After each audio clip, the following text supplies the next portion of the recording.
আমাকে অনেকে বলে যে কাজের মেয়ে চরিত্র করছে, তাতে আমার কোনো কষ্ট লাগে না ভাইয়া, কারণ আমার এই কষ্টের টাকা দিয়ে আমি আমার মা বাবাকে খাওয়াইছি। আসসালামু আলাইকুম প্রিয় দর্শক এবং শ্রোতা, আল্লাহ সর্ব অবস্থায় আমাদের সবার মঙ্গল করুন। সবসময়ের মতো সেই দোয়া এবং শুভকামনা জানিয়ে শুরু করছি লাইফের অন্যরকম একটি এপিসোড। আমাদের অনুষ্ঠানের নিয়ম অনুযায়ী একটু আপনার নামটা আপনার মুখে বলতে হবে। আসসালামু আলাইকুম ভাইয়া, আমার নাম হচ্ছে রেহানা আক্তার রাখি। রাখি রাখি নামে সবাই চেনে সোশ্যাল মিডিয়াতে। আপু বয়স কত? 38 রাইট নাও। ফাইন। জন্ম জেলা? নোয়াখালী। হ্যাঁ, সবাই জানে কারণ আপনি লোকাল ল্যাঙ্গুয়েজে কন্টেন্ট করেন, রাইট? আমি কি লোকাল কথাই বলবো? আপনি যেটাতে কমফোর্ট ফিল করেন, কোনো সমস্যা নেই, আপনার যেটাতে কমফোর্ট ফিল করেন। সো রাখি আপা, আপনি শুরু করেন যেখান থেকে বলতে স্বাচ্ছন্দ্য বোধ করেন।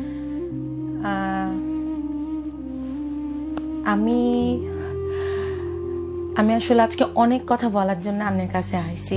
আমার কাছে মনে হয়েছে আমি অনেককে বলতে পারি না। আমি যতবার আপনার দিকে তাকাচ্ছি এখন ইমোশনাল হয়ে যাচ্ছি। তো আমি খুব মধ্যবিত্ত পরিবারের একটা মেয়ে, আমি বলতে পারতেছি না। টেক ইউর টাইম আপা, কোনো সমস্যা নাই, আপনার যতক্ষণ সময় লাগে। আজকে খুব অভিমান নিয়ে আমার কাছে মনে হচ্ছে আমি কখন আপনাকে দেখবো।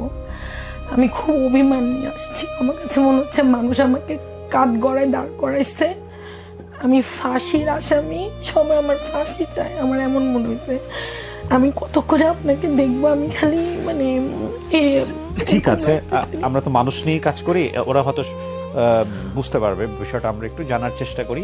তবে আমার মনে হয় আপনার গল্পটাই, আপনার পুরো জীবনের গল্পটাই খুব ইম্পর্টেন্ট আজকের এই অনুষ্ঠানের জন্য। জি,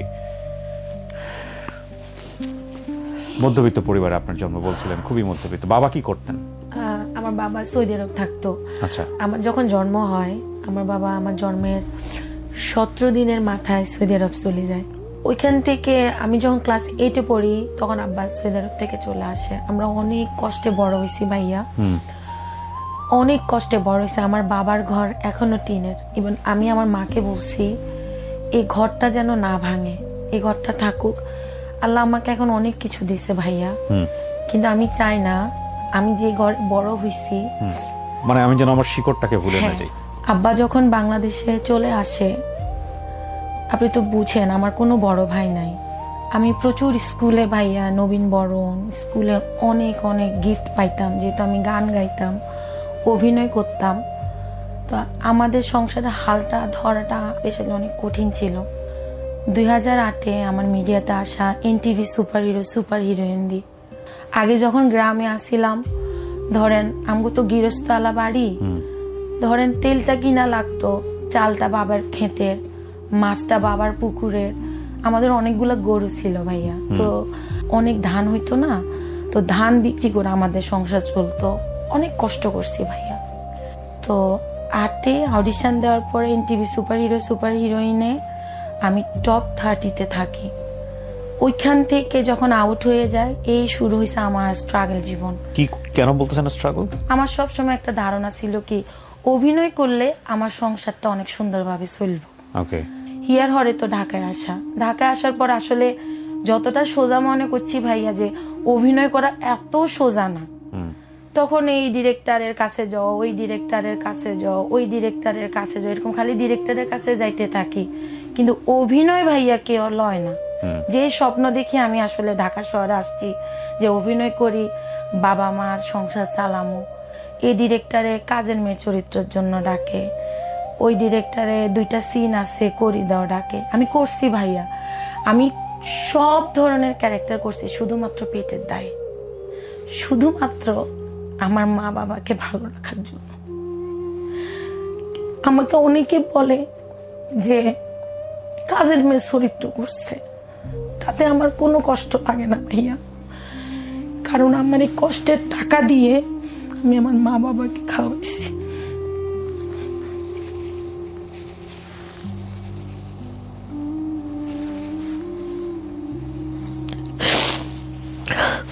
কয় ভাই বোন ছিলেন আপনারা? আমরা 3 বোন 1 ভাই। 3 বোন 1 ভাই। সবার ছোট? সবার ছোট। যেদিন শুটিং থাকতো না, এই ডিরেক্টরকে ফোন দিতাম, এই ডিরেক্টরকে ফোন দিতাম যে ভাইয়া যে কোনো ক্যারেক্টার হোক আমাকে একটা ক্যারেক্টার এনেন, কারণ বাসা ভাড়া দিতে হবে, বাবা খুব অসুস্থ, এর মধ্যে বাবা প্যারালাইসিস হয়ে গেছে, আমার আম্মা, আমি। পরবর্তীতে তো এভাবে আমার চলতেছিল, কষ্ট কষ্ট কষ্ট, অনেক কষ্ট। কারণ আমি তো সুন্দর না ভাইয়া, কারণ মিডিয়াতে সুন্দর মানুষের অনেক দাম থাকে, আমি তো সুন্দর না, যার কারণে কখনো আমি নায়িকা হওয়া আশাও করি নাই। আমি চাইছি যে আমি একজন ভালো ক্যারেক্টার আর্টিস্ট হই, কারণ আমি ভাবতাম যে ক্যারেক্টার আর্টিস্ট হলে আমি যতদিন বেঁচে থাকবো ততদিন আমি অভিনয় করে যেতে পারবো। এটা মানে আমার হয়তো বা এটা আমার ভেতরে একটা ধারণা ছিল। এরকম করতে করতে 2013-তে সালাউদ্দিন লাবলু ভাইয়ের নাটকে আমি অডিশন দিই।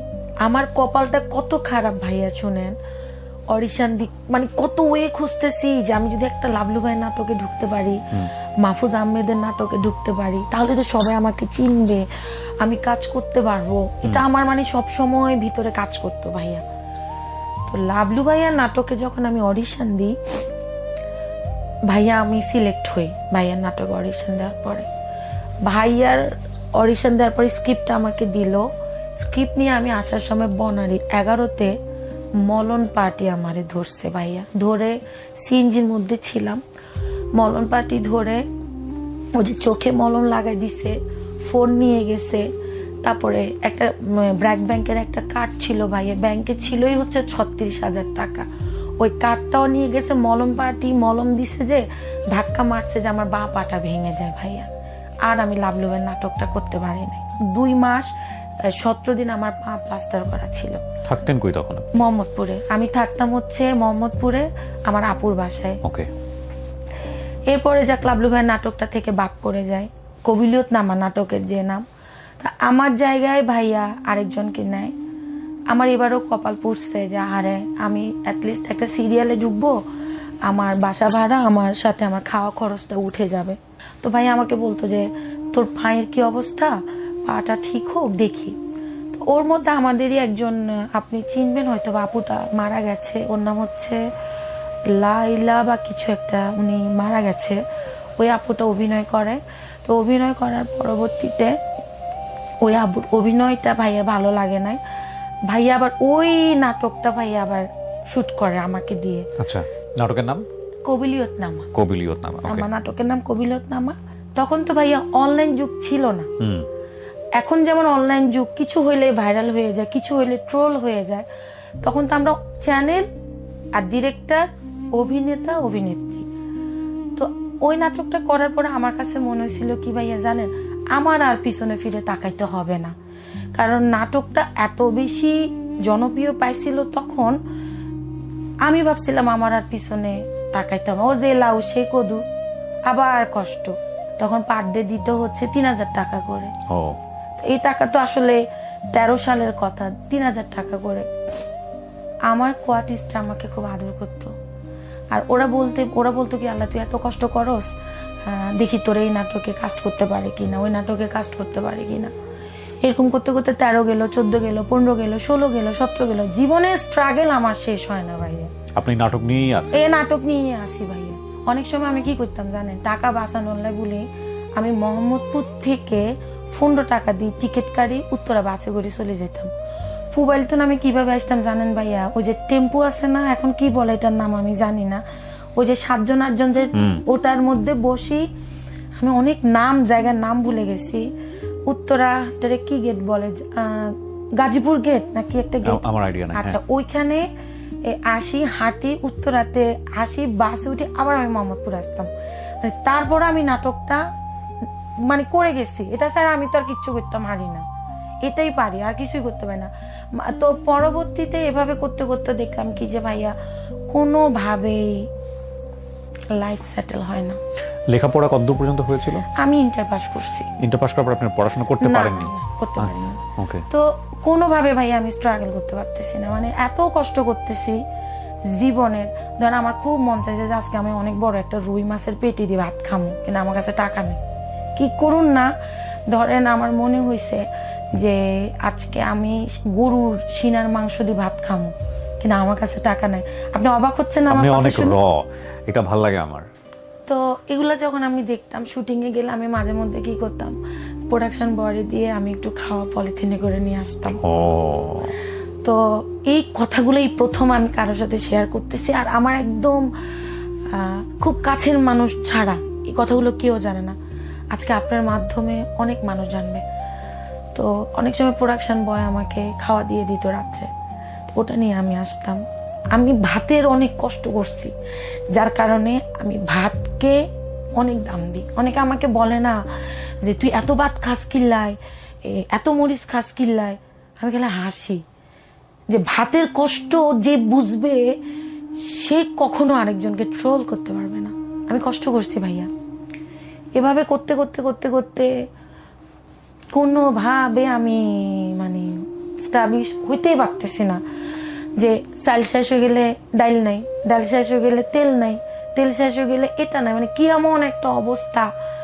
এর পরবর্তীতে কাজ কমে যাইতেছে। 17তে তো পুরাই আমগো মিডিয়া ইন্ডাস্ট্রিতে কাজ কমে যাচ্ছে। অমুকরে ফোন দিলে বলে আরে বলো না, মিডিয়ার অবস্থা খুব যাতা, প্রডিউসার টাকা দেয় না, চ্যানেল নাটক নেয় না, কি অবস্থা। আরে দূর রুমিয়া, তোমার তুমি কত সুন্দর সুন্দর মাইয়ারা হরি রয়েছে, হিগুনে কাজ আন না, তুই কোন তুন কাজ এবা। ধরেন ডিরেক্টর আমাকে বললো কি যে আমি নামই বলে দিতে পারবো ডিরেক্টরের, আমাকে 2 দিন ধরে বলতেছে যে কালকে মিরপুরে শুটিং, তুই রেডি হয়ে চলে আসিস, তোর 2 দিন লাগবে। কত দিবা ভাই আমাকে বলো, আমার বাসা ভাড়া দিতে পারতেছি না আমি। আচ্ছা আমি দেখতেছি। তো এই কথা বলে 2 দিন ধরে আমি কস্টিউম সব গোছাইছি, ওমা ফোন ধরে না, আজ জায়গায় আরেকজন লইয়া লাইছে। মানে কতটা ইনসাল্টিং আপনি বুঝেন বিষয়টা। ইভেন একবার হয়েছে কি, রাস্তায় তো আমাকে অনেক জ্যাম, যেমন আজকে আমাকে 6টায় টাইম দেওয়া হয়েছে সামনে না চললে, আমি কিন্তু 4টায় চলে আসছি, কারণ আমি জানি যে 4টায় আসছি, দেখা যাবে যে আপনিও হয়তো পারবেন যে না, কারণ আমি এখন টাইমে অনেক পাঞ্চুয়াল হয়ে গেছি। তো আমি এরকম বাসে করে, সেদিন এরকম বাসে করে উত্তরাতে শুটিং আনন্দবাড়িতে, জাস্ট আমি মেকআপ রুমে বসছি, উনি আমার হাতটা ধরে মেকআপ রুম থেকে বের করে দিয়েছে, বলে তুমি টাইম মেনটেন করো নাই, তুমি যাও, আপনি বাকিটা আপনি বুঝে নিয়েন। আরেকজন আর্টিস্ট এনে বসে দিছে। এটা যে আমারে এত কষ্ট দিছে ভাইয়া, প্রথমত প্রচুর ইনসাল্ট হয়েছি আমি এতগুলা সিনিয়র সামনে। দ্বিতীয় হইতেছে আমার তো 3000 টাকা আমি আর পাইলাম না অভিনয় কইরা, টাকাটা মাইনাস হয়ে গেল। অথচ চিন্তা করেন আমাদের কত বড় বড় নায়িকারা শিডিউলে মেনটেন করে না, আসে না ভাইয়া, 10টার জায়গায় 2টা যায়, 2টার জায়গায় 4টা যায়। অথচ আমরা যারা ক্যারেক্টার আর্টিস্ট আমাদের কোনো দামই নাই। আমগরণী সকাল 6টার সময় বইয়ে থয়। আমার সমস্যা হচ্ছে আমি সত্যি কথা কইয়ালাই। আরেকটা হইছে আমাদের কোনো এক নায়িকার মোবাইল চুরি হয়েছে ভাইয়া। ওহো, ভেরি ইনসাল্টিং। ওকে, তারপর ওকে, এটা বলেন না যে আপনাকে সন্দেহ করছে। হাহা, ঘটনাটা কি? উনি বলতেছে ওর ব্যাগটা চেক করো, ওর ব্যাগটা চেক করো প্লিজ, ওর ব্যাগটা চেক করো, এইভাবে একদম এইভাবে অ্যাক্টিং করে ওর ব্যাগটা একটু চেক করো। আমার মনে হয়েছে আমার কলিজাটা ফাইটটা গেছে ভাইয়া। আমি মধ্যবিত্তের মেয়ে হইতে পারি, বাট আমি চোর না, আমি চুরি করব না। সেটা গেল পরে ওনার ফোন ওনার ব্যাগের মধ্যেই। বুঝতেছেন মানে আমরা ক্যারেক্টার আর্টিস্ট গুলাকে কিভাবে দেখি। 18 সাল কোনোভাবেই আমি নিজেরে এস্টাবলিশে করতে পারতেছি না। এর পরবর্তীতে ভাইয়া যখন বাড়িতে যাইতাম না, ওই ধরেন যে নাটকের মধ্যে আমার সিনটা কোন সময় আসবো, ব্যাগ বলেছে কি আরে তোর নাটকে কই তোরে দেয়া না কা সাই একা না ধরেন আরে একটু দেয় কলছিল এমনি খাড়া দিছি। ও মা তুই এমনি করছো তো অভিনয়, মানে মানে বুঝেন কি পরিমাণ, মানে আরে ক্যারেক্টার আর্টিস্টে মানুষ বুঝে না। আমি তো ক্যারেক্টার আর্টিস্ট হইতে চাই, মানুষ চেনে নায়ক নায়িকারে। হ্যাঁ, মানুষ খালি চিনে নায়ক নায়িকারে। আমি একটা ওপেন বুক ভাই, আমার কিন্তু লাইফে দেখেন আমি একটা ওপেন বুক, আমার কিন্তু কোনো বদনাম নাই, কিচ্ছু নাই, আমি একদম সাদা সিধা একদম মানুষ। কিন্তু মানুষের কাছে আমার অ্যাক্টিং লেভেল যখন দেখে মানুষ মনে করে ইতির মতো দারুণী আরো বড়, কিন্তু বিষয়টা ওর কমে না ভাই, এটা তো অ্যাক্টিং। তারপরে যখন দেখতেছি কোনোভাবেই মিডিয়াতে আমি টিকতে পারতেছি না, এই ডিরেক্টর শিডিউল নাই ক্যান্সেল করে, ওই ডিরেক্টর শিডিউল নাই ক্যান্সেল করে, ডিসিশন ফাইনাল নিছি ভাইয়া বিয়ে করে বিদেশ চলে যাও। বিয়ে করে বিদেশ? ওকে, আমার কাছে মনে হয় আমগো এত সুন্দর সুন্দর নায়িকা আফুরা বিদেশে কি সুন্দর সুন্দর যায়, লাইফ সেটেল হয়ে গেছে, আমিও বিয়ে করি বিদেশ। আমার কথা হচ্ছে আন্দা দেনা কালা লুলা যা হাই আমি হাতেরে বিয়ে করে বিদেশ চলে যাব। এটা আমার একদম ফাইনাল ডিসিশন, যে জীবনে আর কোনো কষ্টই করতাম না, বিদেশে চলে যাবো গই। মামতো বোন হুতো বোন এখন যেন বিদেশ তো নাইয়ে, এগুনের গায়ে তো খালি পারফিউমের সুগ্রান আর সুগ্রান, হাতের মধ্যে স্বর্ণের চুড়ি, আর দেখতে ভালো লাগবে ভাইয়া। আর কথা হচ্ছে বিদেশ চলে যাবো গই, বিদেশ যা কোনো কাম করতাম না, বিদেশ মানে আরাম, খালি খামু আর খালি জামাই টিয়া খরচ করবো, বুঝছেন? মানে এর মধ্যে আমার যিনি বিয়ের ঘটক উনি হচ্ছে আমার আপন ননদ, সে হাজবেন্ড, ভাইও গান গায়। তো ভাইয়া আমার সাথে যখন আমি ভাইয়ার একদিন বলতেছি এরকম আমাদের একটা প্রোগ্রামে ভাই আমার জন্য ছেলে তেলে দেখিয়েন, নোয়াখালীর হইলে ভালো হয়, আমি যেহেতু নোয়াখালীর ভালো হয়, নোয়াখালীর হইলে আল্লাহ ভালো হয়, যেহেতু আমরা দুজনই নোয়াখালীর, অন্য ডিস্ট্রিক্টের মানুষ তো আসলে নোয়াখালীর প্রতি অনেকের থাকে না, ভাইয়া পছন্দ করে না। তো বলতেছে রে আরেকটা হালা আছে খুব ভালা সোজা সিধা, দেখি আয় তোমার ছবি হারামু, হাই তো কই বিয়া করি এলাম, ডিসিশন ফাইনাল বিয়া করি এলাম ভাইয়া, আর দেখতাম না বাংলাদেশ। আমি দেয়ান ভাইয়া দেয়ান, আমি বিয়া করি এলাম। পরে দেশে দেখছি যে না চেহারা শুরুত বালা, সাজামের চেহারা শুরুত বালা না বেচারা আসলে বালা। এর পরবর্তীতে ভাইয়া হেতেনটা আর ছবি হারাইছে, আরে হেতেনের ছবি হারাইছে, বুঝছেন? এই হেতেনের লগে আর লগে আমনের কথা হইতো, কিন্তু ফোনে কথা হইলো, কোনদিন ভিডিও কলে দেয়া দিন, ভিডিও কলে দেয়া দিন ইয়েলে, ভিডিও কলে দেয়া দিলে কইব গিয়া, তাইলে কইব গিয়া কইব মাইয়া খারাপ, কোনদিন আজ আমায় হাতে না আমনের ভিডিও দেখবো, হাতে না মুসিবি আসবো ভাইয়া, কইব যে দেয়া দিন। 1 মাস ধরে আমরা ফোনে কথা কইতাম, কিন্তু দেয়া দিতাম না। কোন দেশে থাকতো? ফ্রান্সে। পরবর্তীতে ওর ফ্যামিলিতে প্রপোজ করে, তো ওনাদের ফ্যামিলি, আমার শ্বশুর বাড়ি মাশাআল্লাহ দিয়ে অনেক ভালো ভাইয়া, ওনারা একটু নাক ছিটকায় যে মিডিয়ার মাইয়া, কিন্তু আমার শ্বশুর বাড়িতে অনেকজন মিডিয়ার আছে ভাইয়া, বুঝছেন? ইয়ার আর এত একটা বিগড়াই যায়, আর কত যে জন বিগড়াইছে আই হোলারে বিয়ে করো, বুঝছেন? আর যে দেখো আপনি যদি আমাকে বিয়ে না করেন তাহলে আমার জন্য কিন্তু অনেক অপশন আছে, তাহলে আমি অন্য ছেলে বিয়ে করি হে কর না আমি তোমারে বিয়ে করুম, তাহলে বিয়ে করেন। এরপরে যাক আমাদের বিয়ে শাদী হইলো, বিয়ে শাদী হওয়ার পরে এখন শুরু হয়েছে বিদেশ কেন যাম, কইতে তো অ্যাপ্লাই করবো, অনেক কাগজপত্রের একটা বিষয় আছে, তারপরে সেও কাগজ করতে অনেক কষ্ট হয়েছে, তারও একটা জীবন আছে ভাইয়া, আরে নন্তা তো সোজানো। আয় কইছি দাঁড়ান, আজ যেহেতু একটু ফেস বেলু টেলু আছে, ফেফার কাটিং টাটিং লই টুরিস্ট ভিসা লাই বলি দাঁড়াই, টুরিস্ট ভিসা যদি করতাম হারি চলি যামু গই।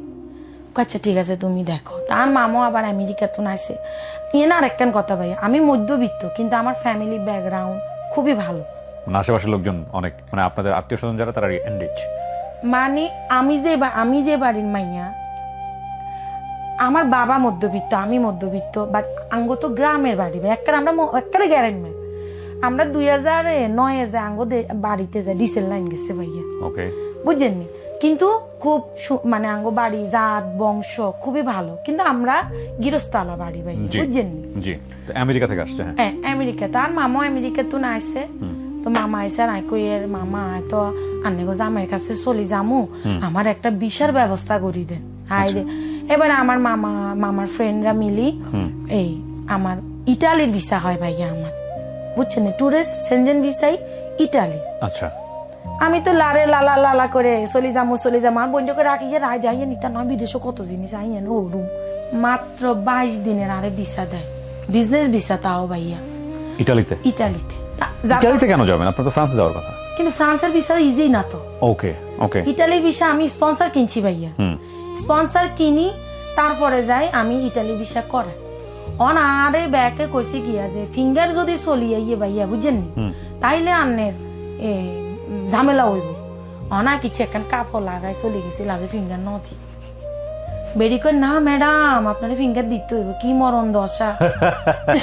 ফিঙ্গার দিছি, দিতি ভিসা হইলো খুব শর্ট টাইমের মধ্যে ভাই আমি চলে যাবো। আজ যে ভিসা লাগছে হরের দিন রাত 4 ফ্লাইট। তো এর মধ্যে আমার আব্বা কোনোদিনও পছন্দ করতো না আমি নাটক করি। আচ্ছা, তো আব্বার সাথে একটু আমার মান অভিমান অলওয়েজ চলতো, কারণ হি চাইতো না আমি নাটক করি, হুজুর মানুষ ছিল তো, হজ করছে অনেকবার, কিন্তু আমার কত হয়েছে, আমি আর কি করব, আমি কোনোদিনও চাই না বা নাটক করি আমি। তো পরবর্তীতে তার পরের দিনে ভাইয়া আমার ফ্লাইট আসছিল, আমি সকাল ভোরে ছিল আমার ফ্লাইট, আমি চলে যাই। যাওয়ার সময় ভাইয়া আমার আব্বা আমারে ধরে যে কান্নানটা দিছে, এক হাত মিলতো হারেন না প্যারালাইসিসের কারণে, ওই কান্নাটা আমার এখনো কষ্ট দেয় ভাইয়া। আমার কাছে মনে হয়েছে আমি তো আরো 2 দিন থাকতে আইতাম, আমার একটা বিশাল লাগছে, আমি চলে গেছি নগদে, আমি যদি আরো 2 দিন থাকতাম। কিন্তু আপনি ইটালিতে গিয়ে কি করবেন? আপনার তো যাওয়ার কথা ফ্রান্সে। ইটালি তুনে তো আমি বাসে করে ফ্রান্সে ঢুকে যাবো। ও এটাও তাহলে তো, এটা তো অবৈধ ঢোকা না, আমি সেনজেন ভিসা আইছি 28টা দেশের 71। ও ওকে ওকে ওকে। তো আব্বা তুন বিদায় লইলাম, ভাই বোনের তুন বিদায় লই, একদম নাচতে নাচতে আমি চলে গেছি ফ্রান্সে। না ইটালিতে গেলেন? ইটালিতে যাই আজ আমি তো ইটালি এয়ারপোর্টে আনলাই খাড়াই রয়েছে। হ্যাঁ, ইটালি তুন আমরা বাসে করি ফ্রান্সে, হে তো ফ্রান্সের ইমিগ্রেন্ট ভাইয়া। হ্যাঁ, ইটালি তুন আমরা বাসে করি, সারা রাত বাসে ছিলাম। পরের দিন আপনাদের বিয়েটা হলো কিভাবে? মানে বাংলাদেশে এসেছিল নাকি ওভার ফোনে? ফোন বাংলাদেশ দুইটা মিলে। আচ্ছা ঠিক আছে, ওকে। তো পরবর্তীতে ফ্রান্সে যখন বর্ডারে আমরা যাই, তখন বাসে পুলিশেরা কন্ট্রোল করে, এদেশে পুলিশ করে মামু কয়, পুলিশে কন্ট্রোল করবার হরে দেখছে যখন আমার পাসপোর্টে সেনজেন ভিসা ছেড়ে দিছে, আর তো না জামাই ডরে শেষ, আর তো শূন্য, আর 22 দিনের ভিসা আছে, আজ আমাকে চাষতে আরে থুই, আজ আমি আরে থুই অন্য সিটে বসে, আর মামুগুর লগে কুত্তা উঠছে সাইড গিয়া, বুঝছেন না? ডগ স্কোয়াড আর কি সুন্দর করে কইতাম, না না আপনি পারফেক্টলি ওকে। হ্যাঁ, সাইডে উঠছে, আর আমি তো একদম রিল্যাক্স, মানে আমি আমার মতো বসে রয়েছি, খুব স্মার্টলি হ্যান্ডেল করি। আজ আমি আস্তে রসে যাই বসে এক গাঞ্জরির লগে, হাতে গাঞ্জা ইয়াবা মানে হেদেশে ড্রাগ যেখানে হেগেনলো বই রয়েছে, মামা যায় খালি কুত্তা আজ আমার কোলে রসে উড়ে, আর আজ আমি খালি সরার, কিন্তু কুত্তা তো আসলে আজ আমাদের টক্কি ওই বেড়ার কোলে যাইতো স্যার। আন আল্লাহর নামলে মামুরা আজ আমারও নামা আলাইছে, ওই কালা বেড়ারে নামাইছে আজ আমার মনে আজ আমার কাছে কোনো ড্রাগ টাগ আছে, আজ আমি একবারে সরল সোজা, বুঝছেন? আজ আল্লাহ দেন রেনি রয়েছে, কিন্তু আমি স্মার্ট হ্যান্ডেল করিয়ে যে বাবু আরা যদি কইতে কিনলে আইসো না কি কম, যাক আমার জামার কাছে কিছু পাইনি, পরে ওই কালা বেড়ার কাছে আইসে, হেরে নামালে সাঙ্গরে সারি তারি দিছে, আমরা আল্লাহ নামলে ফ্রান্সে ঢুকে গেছি। আমি থাকি সাউথে, তুলুজে থাকতাম আর কি। ফ্রান্সে যখন ঢুকার পরে কোনো মানুষজন দেই না কি, একদম সামার ভ্যাকেশনে আমি গেছি, তো জুলাইতে গেছি আমি, এখন কি আরে বিদেশে আইসি, কোনো মানুষে দেখি না, খালি হাতা লতা হরি রয়েছে, আর খালি গায়গনি ভাইয়া কেউ নাই। আমনের ভাই আবার মানে আমার জামাই আবার আমারে রাখি, সে আবার কাজে চলে গেছে। উনি কি সিটিজেন ছিল ওই সময়? না, ইমিগ্রেন্ট ভাইয়া। হ্যাঁ, কারণ ফ্রান্সে হচ্ছে প্রথমে আপনি যদি ইমিগ্রেন্ট হন 5 বছর থেকে, আমি আসলে ফ্রান্সের অনেক ল জানি না, কিন্তু অনেক ভাষার উপরে চর্চা থাকতে হয়, তারপর আপনাকে সিটিজেনশিপের জন্য অ্যাপ্লাই করতে হয়। এরপরে হে কাজে চলে গেছে ভাইয়া, আমি আস্তে আস্তে সংসারের ফ্রিজ খুলি দিয়ে প্রথম সেরিফল খাইছি, ভাইয়া মানে আজাম আল্লাহ সেরিফল কিনে ফ্রিজে থুইছিল, খুশি মনে খাইছি ভাইয়া, তখনও তাই বুঝি না আল্লাহ কি জিনিস অপেক্ষা করে ভাইয়া। হে কাজে চলে গেছে, হাতি লিগের মধ্যে আর এনে ভাত, এনে রুই মাছ আছে, এনে ডাইল আছে, তুমি তখন মত করে রান্ধো। 8 বছর ভাইয়া রুই মাছ খাইতে খাইতে আমার জীবন শেষ হয়ে গেছে। ভাত রাইলাম, ভাত রান্ধি, ভাত গুন থুই, হে হাতিলে আবার ডাইল আনছি, ডাইল গেন্দা বাটিতে থুই, হে হাতিলে আবার রুই মাছ আনছি, কারণ পাতিল একটা, কারণ হে জীবন তো মানে ছন্ন ছাড়া, কিন্তু বাঙালিগো ভালো লাগে না ভাইয়া, কারণ আমার হাজবেন্ডেরও কাগজটা অনেক কষ্টে হয়েছে ভাইয়া, অনেক কষ্টে। আপনি নিশ্চয়ই জানেন ফ্রান্সেও অনেকে কাগজের জন্য কন্ট্রাক্টে যায়, অনেকে কাগজের জন্য প্রেম করে, অনেকে কাগজের জন্য বিয়ে করে। আমার হাজবেন্ডের লাইফটা ওরকম ভাইয়া, বাট আমি আমার হাজবেন্ডকে অনেক ভালোবাসি, কারণ আমার মতো একটা মিডিয়ার মানুষকে সে বিয়ে করছে, সে আমার সাথে সংসার করতেছে, আমার এত কিছু সে মেনে নিচ্ছে, আমি ওর কাছে অনেক কৃতজ্ঞ। কিন্তু মাঝে মধ্যে আরো মেজাজ গরম হয়ে যায়, এতে করে তোর সংসারে হ্যাঁ থাকতাম। আমার আস্তে আস্তে ভিসার মেয়াদ শেষ হয়ে যায় ভাইয়া, তখন থেকে আমার শত্রু সৃষ্টি হইতেছে ভাইয়া। কিভাবে? ওই যে গান গাইতাম না, মধুমালতী, এটাই আমার দোষ। গান গাইতে গেলে এতে কয় কি কয় ইতি গান গাইতে হয়েছে কি না গায়ে কুত্তার মতো ডাক দেয়, আমি বলে কুত্তার মতো ডাক I'm enjoying this আড্ডা। হ্যাঁ ভাইয়া। এর পরবর্তীতে ধরেন আমি গান গাইতেছি যে আমার ঘুম ভাঙাইয়া গেল গো মরার কোকিলে, কয় কি কয় এতুন তো আমনের কি কয় জানি ছাগল বিলে আরো ভালো গান গায়। কিছুক্ষণ আমারে তালিম দিচ্ছে তা থা তা থা। কে বলতেছে এগুলো? ইয়া নেই হে মানে কি আপনার হাজবেন্ড না নাকি? না না, আশেপাশের প্রতিবেশী? আশেপাশের বোন, এতারা ব্যাক সিঙ্গার। মানে কি বাঙালি ওরাও? বাঙালি। আচ্ছা। গানটা আর গাইতে পারি না, গান গাইলে কয় কি কয় আর গান বালানো, কিন্তু আমি গান ছাড়ি না, গান কিন্তু আমি গাই। এটা আমাকে আমাদের ওইখানে অ্যাসোসিয়েশনের ডাকছিল গান গাওয়ার জন্য, যেহেতু মিডিয়ার মানুষ যা গান গা, কিন্তু আমার সাথে যারা আরো অন্যরা গান গায় তাগো ভালো লাগে না আর কি ভাইয়া, বুঝছেন। ইয়ার পরে মানে এত ঠেস মারে, আরে কাজের মেয়ে চরিত্র করেছে আর কি করছে, আরে ভাবি দেখেন দেখেন রাজু গো আসছে, দেখেন না নাটক, কাজের মেয়ে চরিত্র করছে একদম এমনি। ধর আমি হাইটা যাচ্ছি কি নাই কে কাজের মেয়ে চরিত্র করছে, দেখেন না নাটক একদম এমনি। পরে আমি একদিন বাসায় এসে আমার জামাকে বলছি তুমি আমাকে কোথাও নিও না, আমি কোথাও যাইতে চাই না, আমি কথা নিতে পারি না ভাই, আমি কাজের মেয়ে চরিত্র করি আর জরিনা করি, এটা আমার চরিত্র, আমি এটা করে খাইছি, এটা আমার রুজি রোজগার ছিল। এরপর আমি আমার জানাবো আমি কোথাও যাইতে চাই না, আমি কারোর সাথে মিশতে চাই না, আমি কোথাও যাইতে চাই না। ইয়ার মধ্যে ভাইয়া আরেকজনে কিচ্ছে, ওই যে আজ আমার যে ফার্স্ট আছে না এদিন টুয়ে দিছে, টুয়ে দিছে বুঝছেন। এবার বুঝে আমরা বাঙালি কত ভালো, টুয়ে দিবার দুনিয়ার ক্যাসাল ম্যাসাল এর মধ্যে বিশাল মেয়াদ শেষ হয়ে গেছে। হাই হাই শখের বিদেশ, শখের বিদেশ। আমার 8 বছর আমার জীবন থেকে, আমি 30 বছর বয়সে বিদেশ গেছি, 38 বছর বয়সে আমি বিদেশ থেকে বাংলাদেশে আসছি। 8 বছরে একটা ছেলেও এত কাজ করে না আমি মেয়ে যত কাজ করছি। দেখেন আমার সব এই কাজে কাজে রেস্টুরেন্টের কাজে আমার সব স্কিন পুড়ে গেছে, বিশাল মেয়াদ শেষ হয়ে গেছে। এখন তো আমার আজিল মারতে হইব। আজিল মানে? আজিল মানে হচ্ছে ফ্রান্সের একটা ল, ফ্রান্স মানবাধিকারের দেশ না। ফ্রান্সে আপনি যদি টুরিস্ট ভিসায় যান থাকার জন্য, সবাই তো টুরিস্ট ভিসায় যায়, তখন এখানে আজিল দিতে হয়। আমি হয়তো উচ্চারণটা প্রপার করতে পারতেছি না ভাইয়া, অ্যাসাইলাম যেটাকে বলে। ওকে, অ্যাসাইলাম। অ্যাসাইলাম, হ্যাঁ অ্যাসাইলাম। তো অ্যাসাইলাম মারতে হয়, আমিও অ্যাসাইলাম মারছি ভাইয়া।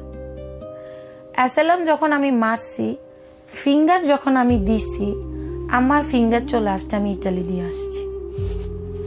লে হালুয়া, আবার বিপদ, শান্তি পাই না ভাইয়া। আমাকে এরকম ওয়েটিং রুমে বসায় আমাকে বলতেছে ম্যাডাম আক্তার তোমার তো ফিঙ্গার চলিয়ে আইছে, তুমি আপাতত 6 মাস আমাদের এখানে থাকবা, তোমাকে 6 মাস টাইম দিছি, 6 মাসের মধ্যে তুমি ইটালি সরকার যদি তোমাকে নিতে চায় তুমি ইটালি ব্যাক করবা, তুমি আর ফ্রান্সে থাকতে ইত্যান্ন। কি দর্শন, আবার এর মধ্যে কেসও দিতে ইত্যান্ন। 6 মাস আমি এটারে বলে ডাবলিং, মানে ফিঙ্গার চলে এলে ডাবলিং, ফোনসে মনে হয় দুবলিং, এরকম কোন একটা। কি বিপদ ভাইয়া, 6 মাস এনে থাক, প্রত্যেক মাসে আমি 2 বার খালি এম্বাসিতে যা হাজিরা দিয়ে ভাইয়া, টাইম দিয়ে দিবে ম্যাডাম আক্তার কয় বলায় পুলিশেরা, হাজিরা দিচ্ছি, সিভিল মামু এগুলা, হাজিরা দিই আবার আইয়ের। 6 মাস যাই চলে গেছে, আমি বলছি যাক বাঁচি গেছি, ইটালি মনে আরে নিত না, আমি ফ্রান্সে আজিল দিন। 9 মাস চলে গেল, আমাকে একদিন ইমেল করছে যে তুমি কি অসুস্থ, তোমার কি অসুস্থের কোনো কাগজপত্র আছে, এগুলা নিয়ে সবকিছু নিয়ে তুমি ফিবিক্সর বলে, ওটাকে প্রিভিক্টর আর প্রিভিক্স, আমি উচ্চারণ তো ভালো পারি না ভাইয়া, চলে আসো। আমি তো খুশি, মনে হয় যে আমার কেস লইব। যাইবার ওরে কইছে ইটালি এম্বাসি তোমারে তার দেশে ব্যাগ নিতেছে, কইছে নিয়েন কাম। আমি ফেল করে তাকে কই আই তো যাইতাম না, আমি তো আই যাইতাম না, এটা তো আমি ইংলিশে কইছি, হেতারা ইংলিশ আবার তো বুঝে না, বুঝলেও আপনার লগে কইতো না ভাইয়া। দুবাসী লইছে ফোনে, দুবাসী আরে কইতেছে আপনাকে ইটালি সরকার লই যেতে চায়, আপনি ইটালি চলে যান, আপনি ফ্রান্সে আপনাকে রাখবে না, ফ্রান্সে আপনি থাকতে পারবেন না। 48 ঘন্টা টাইম দিছে, 48 ঘন্টার মধ্যে আপনি আপিল করবেন, আপিলে যদি আপনি টিকেন তাহলে আপনি ফ্রান্সে থাকবেন, আর আপিলে যদি আপনি না টিকেন তাহলে আপনি ইটালি সিগনেচার করেন। সিগনেচার তো করতে হবে, জোর করিল আপনারা করাবে। দুই পাশে দুই মামি খাড়া রয়েছে, মানে আমরা পুরুষ পুলিশে মামা ডাকে, মহিলা গুন্ডে মামি ডাকে, একদম খাড়া রয়েছি জ্ঞানের একবার জ্ঞানের নিয়ে পরে সিগনেচার করে চলিয়ে আইসি। আইবার হরে দেবদাদা, মানে আমার ওইখানে আপনার ভাইয়ের বন্ধু দেবদাদা, আবার এগুলা ওনার কাছে ওনার ফ্যামিলিগত অনেকগুলো উকিল আছেন, উনি পরবর্তীতে উকিলের হায়ার করেন। হায়ার করার পরে আপনার এগুলা ভাই আমি লোড নিতে পারতেছি না, কষ্ট হইতেছে। আল্লাহর নাম লো ভাইয়া আমি কেসেও হারি যাই, আপনার আরে বসে ইটালি চলে যেতে হইব। সময় হয়েছে 48 ঘন্টা, 48 ঘন্টার মধ্যে আপনার ডিসিশন দিয়ে নেবো 5-6 ঘন্টার মধ্যে। আর সময় কটুক, এর মধ্যে পরের দিন সকালে থাকে আপনার 2 দিন তো 48 ঘন্টা, সকালে থাকে আপনার ফ্লাইট। এর মধ্যে ভাই আমি অসুস্থ হয়ে যাই। অসুস্থ হওয়ার পর আমাকে হসপিটালে ভর্তি করায়। হসপিটালে ভর্তি করানোর পরে সব টেস্ট দেখে যে আমার হাড়ে একটা দাগ পাইছে, বুঝছেন, কিন্তু আমার ফ্লাইট মিস হয়। 18 মাস আমি অবৈধভাবে ছিলাম, 18 মাস একদম অবৈধ। পুলিশ পাইলে আমাকে অ্যারেস্ট করে হয় ফ্রান্স থেকে ইটালি, নাহলে ইটালি না গেলে সোজা বাংলাদেশ। এবং ফ্রান্সে যে তার কোনোদিন ঢুকতে না পারেন সে ব্যবস্থা। এক্স্যাক্টলি, ফিঙ্গার নিয়ে নিবে, আমি আর ইউরোপে ঢুকতে পারবো না, শেষ। কিন্তু আপনি বলতেন না যে আমি এখানে বিবাহিত, আমার হাজবেন্ড আছে? না, ওই যে বললাম না, আমি তো টুরিস্ট ভিসায় গেছি, এখনো তো আমি আজিলে মারতে পারি নাই। আমি স্বামী টানুম কেমনে? স্বামী টানার তো এখনো অপশনই আসে নাই ভাইয়া। তো এই বিয়ে না করেও আপনি যেতে পারতেন তাহলে বিদেশ। হ্যাঁ, এখন এটাই আমার আফসোস হয়। ওকে, আই এম সরি। না, এটা সত্যি কথা যে দূর মিয়া আমার জীবনটাই হেলে গেছে। এরপরে ভাইয়া 18 মাস কিভাবে ছিলেন? হ্যাঁ, কোনোদিন দরজার শাটার উঠাই নাই। পুলিশ পেলে তো আমার দৌড়িলাম, পুলিশ দেখলে খালি ডরাইতাম। ধরেন আমার জামার একটা বাইক ছিল, কেউ ইনভাইট করলে বাইকে উঠতাম, ধরেন চারিদিকে পুলিশের গাড়ি যায়, আমি আস্তে আস্তে মুখটা টেনে সরে রাখতাম। মানে আমার কাছে মনে হতো এই পুলিশ আমার চিনে, মানে এতটা আমার আতঙ্কের মধ্যে ছিল।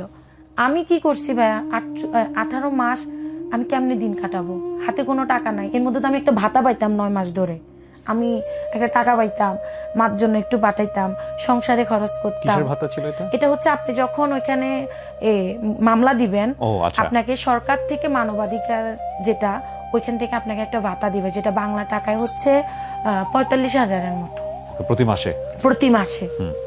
তো আমার ওইটাও বন্ধ হয়ে গেছে। সো আমার আর কোনো টাকা পয়সা নাই, স্বামীর তুলতে হইব যে আমার 10টা টাকা দাও। এর মধ্যে এই মানুষটার কথা আমি জীবনে ভুলবো না। ওইখানে আমার একটা আপুর সাথে খুব ভালো সম্পর্ক হয়, নীলা আপুর সাথে আমার খুব চ্যাটিং হইতো। আপু আমাকে বলতে, আমি বললাম আপু আমার বাবা তো খুব অসুস্থ, খুব মানে আব্বারও আসলে মরণটা মনে ঘনায় আসতেছে আর কি। আব্বা একদম ছোট মানুষের মতো হয়ে গেছে। আব্বা যাত্রার কাছে টাকা চেয়ে বসতো, এটা আমাকে খুব কষ্ট দিত। ওই যে যাত্রার মানে রাস্তার কারো কাছে না, ধরেন আমার ফুফাতো বোনের কাছে, ধরেন আমার মামারা আমেরিকা ফোন করি, ধরেন আমার খালাম্মার কাছে চাইতো। ভালো লাগতো হয়তো, বা মারা যাওয়ার সময় কিছু মানুষ একটু ছোট মানুষের মতো আচরণ করে না, এরকম হয়ে গেছিল। পর নীলাপু আমাকে বলে আপু আমার জামা আবার চায় না যে আমি বাইরে কাজ করি, কারণ এ তো নিজে কাম করে, আমি কিল্লাই বাইরে কাজ করুন ভাইয়া। ইভেন আমি যে আপনার শোতে আসবো, আমাকে বন্যা আপা বলছে তোর মনে যত কথা আছে তুই সব ঝেড়ে দিবি, সব বলে আসবি, ওটা ওনার কাছে তুই সব বলবি, দেখবি তোর ভালো লাগবে। বন্যা আপু আপনার এই যদি রেকর্ডটা শুনে আমাকে বলবো তোর ভাল লাগতেছে এখন, আসলে আমার আজকে ভাল লাগবে, আমি অনেক শান্তিতে ঘুমাবো ভাইয়া। এর পরবর্তীতে নীলা আপু আমাকে বলছে আপু আপনি তো নাটক করতেন, অনেকে ইউটিউবিং করে, আপনি ইউটিউবিং করেন, ইউটিউবিং করলে দেখবেন আপনি যখন ভাইরাল হয়ে যাবেন আপনি 100-200 টাকা কামাইতে পারবেন, মানে $100-200 আর কি। আপনি যা চান, আপনার বাবার একটু টাকা দিতেন, আমি খুব মানে খুব ফ্যামিলি ভক্ত মানুষ ভাইয়া, মাল্লা একটু টাকা দিতেন, আপনি পারবেন। আমি তো ভাই আপু আমি তো 18 মাস অবৈধ, আমি তো ক্যামেরার সামনে আসলে পুলিশটা দরিয়া লাগব যে আমি ফ্রান্সে আছি। বলে না আপনি ক্যামেরার সামনে আপাতত আসিয়েন না, আপনি ভয়েস দিয়ে ভিডিও বানান, যে কাজ সেই কথা। আপু আমার চ্যানেল খুলে দিছে, আমি এদিন জীবনে শোধ করবো না, যে আমার যে উপকার করছে ভাইয়া।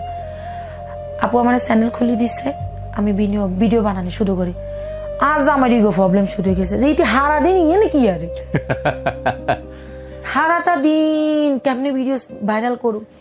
সারাটা দিন ভাইয়া এই ভিডিও বানাচ্ছি ভিডিও ভাইরাল হয় না, 100 ভিউ হয়, 200 ভিউ, আর কি খুশি লাগে। আমার বিশ্বাস ছিল আমি ভাইরাল হব, আমি ফেসবুক থেকে টাকা কামাবো। এটা আমার একটা কেন জানি না আমার মনের ভেতরে মানে জানি না, এটা হয়তো আমাকে সাহস যোগাইছে। ভিডিও বানাই এই 300 ভিউ হয়, 400 ভিউ, আর কি মজা লাগতেছে, আমি ভাইরাল হব। কিন্তু ভাইরাল আমি হই না ভাইয়া। হিন্দি তো ধরেন আম্মা ভাই বোনের সাথে কথা হয়, যখন একটু আর্থিক কথা শুনি আর মনেরে বুঝাতে পারি না, খুব কষ্ট লাগে।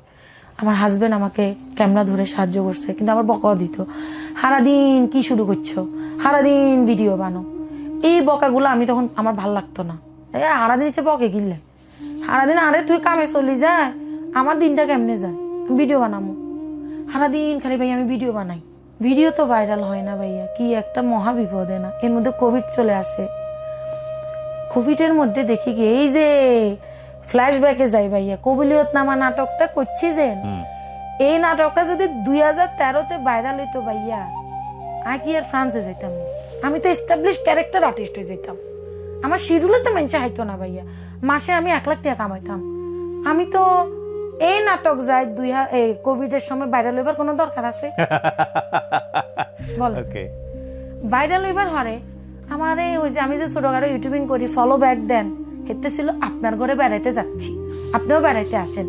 আর আমার খালি মানছে লেখে গিয়া, আপু আপনার একটা নাটক ভাইরাল হয়েছে। আমি তো মহা খুশি, কোন নাটক আর ভাইরাল হয়েছে? বলে লাঠিয়াল গ্রাম। আমি কো লাঠিয়াল গ্রাম না, আমি তো আমি কোনো নাটক করি না। আচ্ছা আমাকে নাটকের লিঙ্ক দেন। আমি কো ও মা, ইয়ে তো কবিলিয়ত নামা না।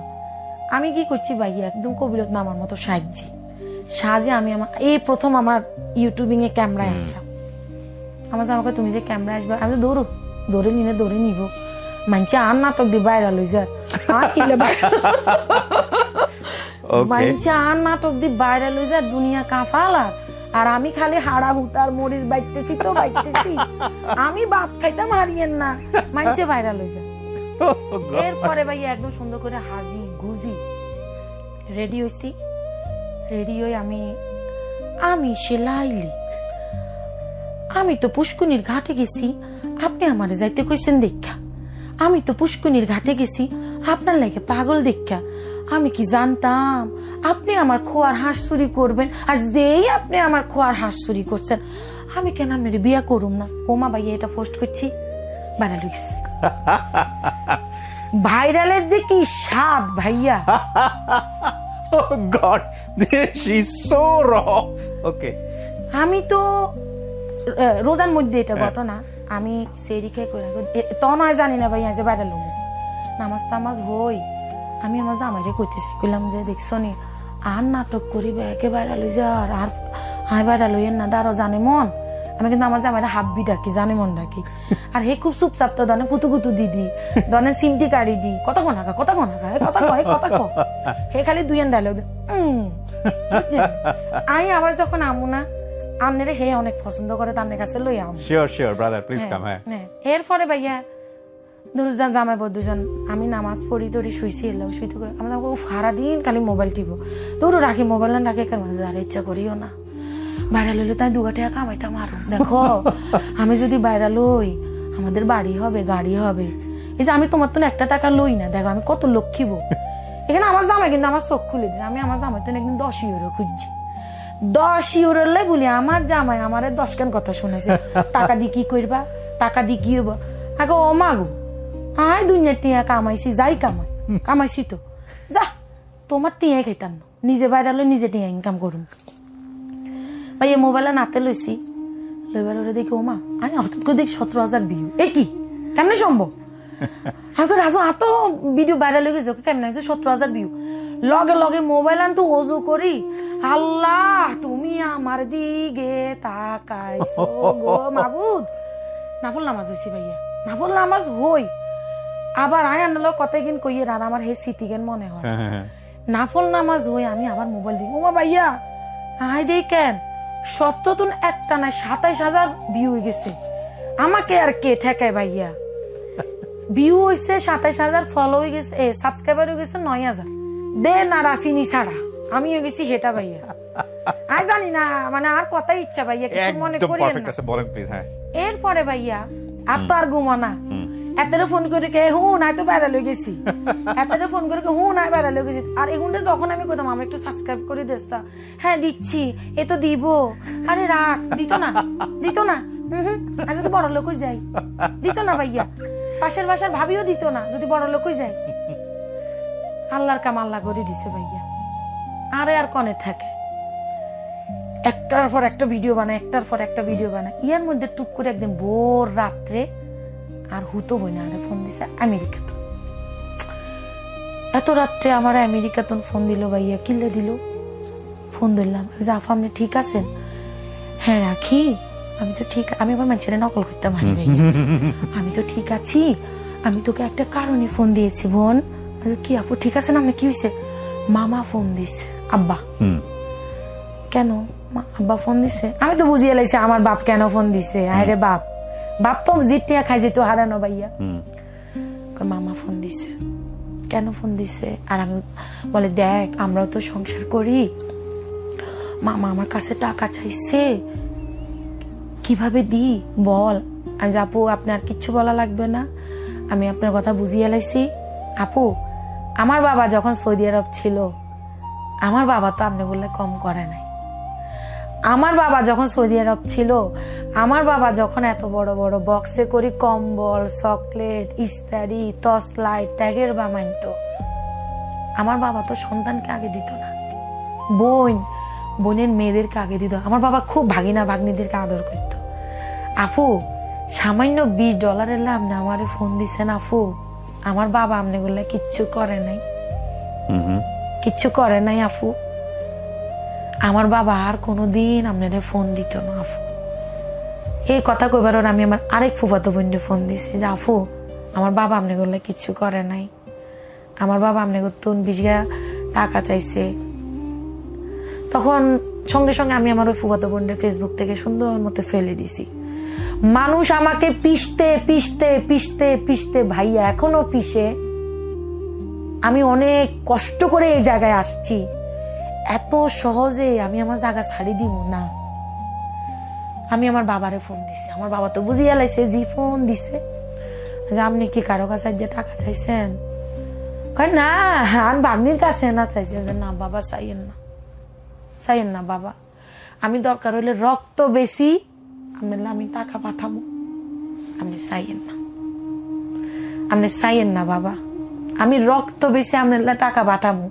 বিশ্বাস করেন আমি আপনি বললে বলি গরুর গোস্ত খাইতে গেলে আমার কষ্ট লাগে, আপনি চাইয়েন না বাবা, আমরা অনেক গরিব, চাইয়েন না।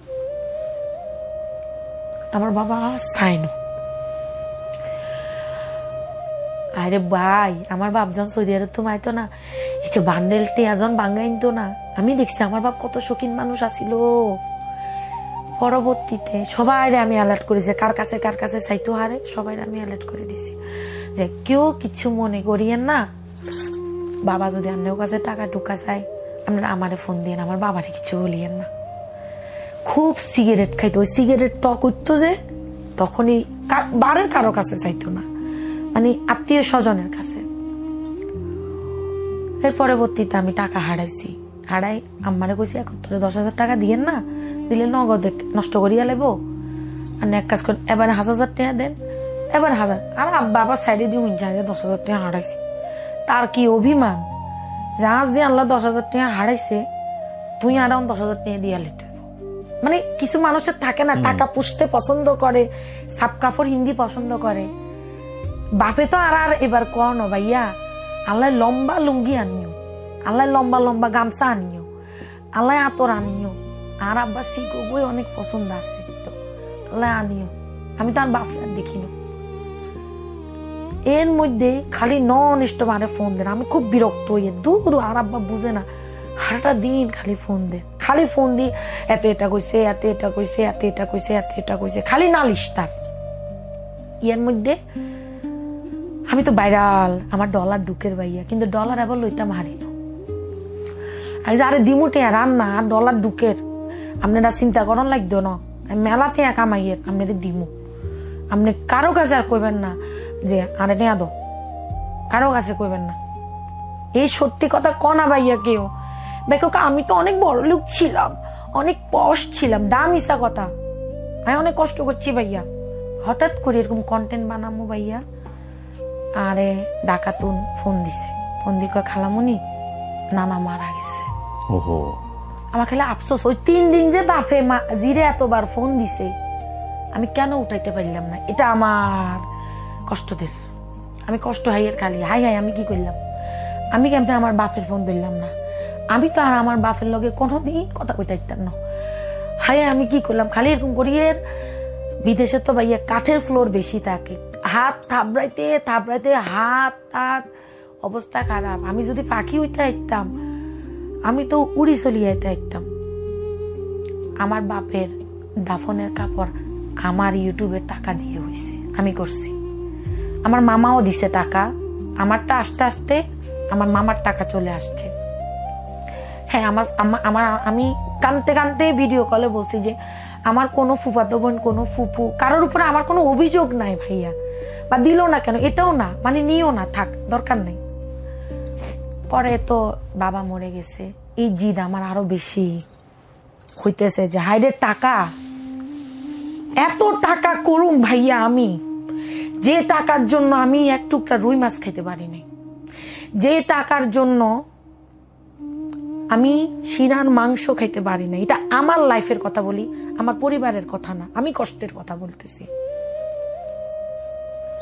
বাবা মরে যাওয়ার পরে আমি অনেক অসুস্থ হয়ে যাই, যে এটা মেনে নিতে আমার কষ্ট হচ্ছে যে আমি কেন আব্বার লগে এতদিন কথা বলি। দিয়ে আবার ওই যে আমার 18 মাস শেষ হয়ে যায়, হাজিরা দিবারও আমার টাইম চলিয়ে ভাইয়া।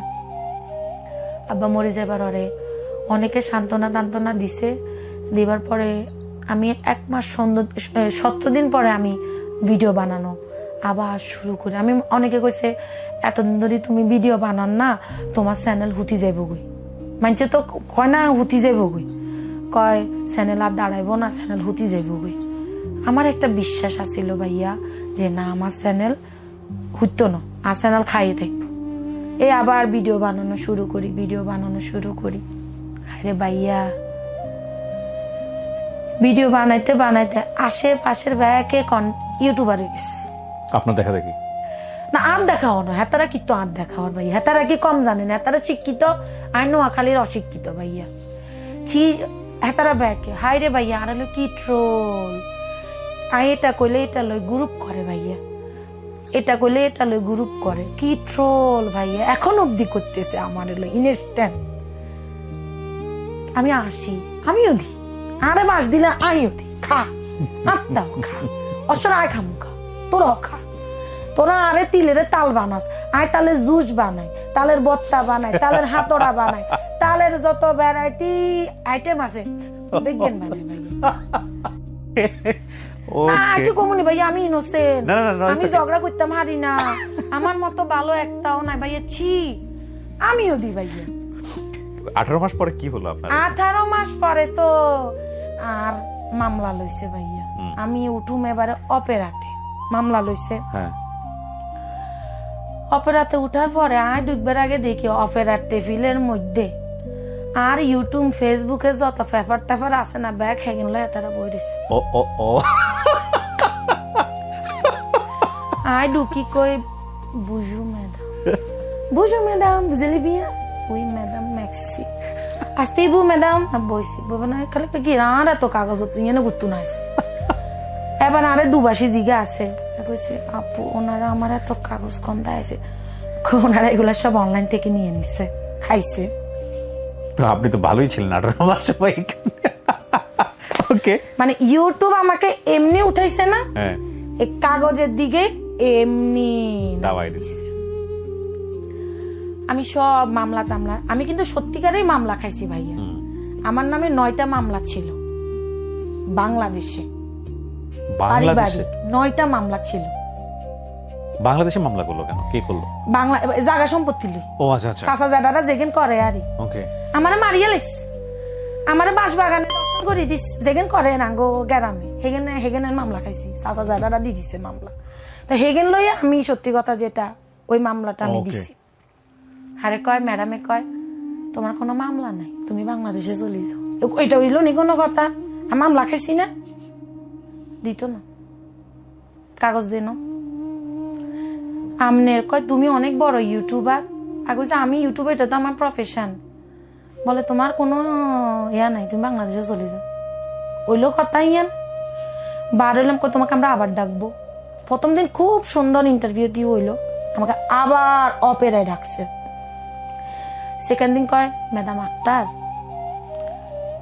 তোমাকে আমরা কাগজ দিব না। এটা বোঝা যায়, আবহাওয়ায় বোঝা যায় আপনারা দিব কি দিত না। আমি তো কথা বুঝিয়ে আলিছে, বলছি দেখো তুমি বাংলাদেশে অনেক ফেমাস, এটা সেটা অমুক তুমুক লাবলা লাবলা লাবলা, তুমি যাও কই। আমি চলে গেছি, ডিসিশন আসছে 5 মাস পরে। আমাকে রিফিউজ করছে, দিবে না। লিখে দিছে যে তুমি অনেক ফেমাস একটা মানুষ, তোমার নামে, তুমি অনেক বড় একজন কন্টেন্ট ক্রিয়েটর, তোমার নামে কোনো কিছু নাই, তুমি চলে যাও ভাই। এই তো ভাইয়া জীবনের মোরা বার ঘুরতেছে, মানে জীবন 8 বছরে আমারে এমন ভুগানি ভুগাইছে বিদেশ ভাইয়া।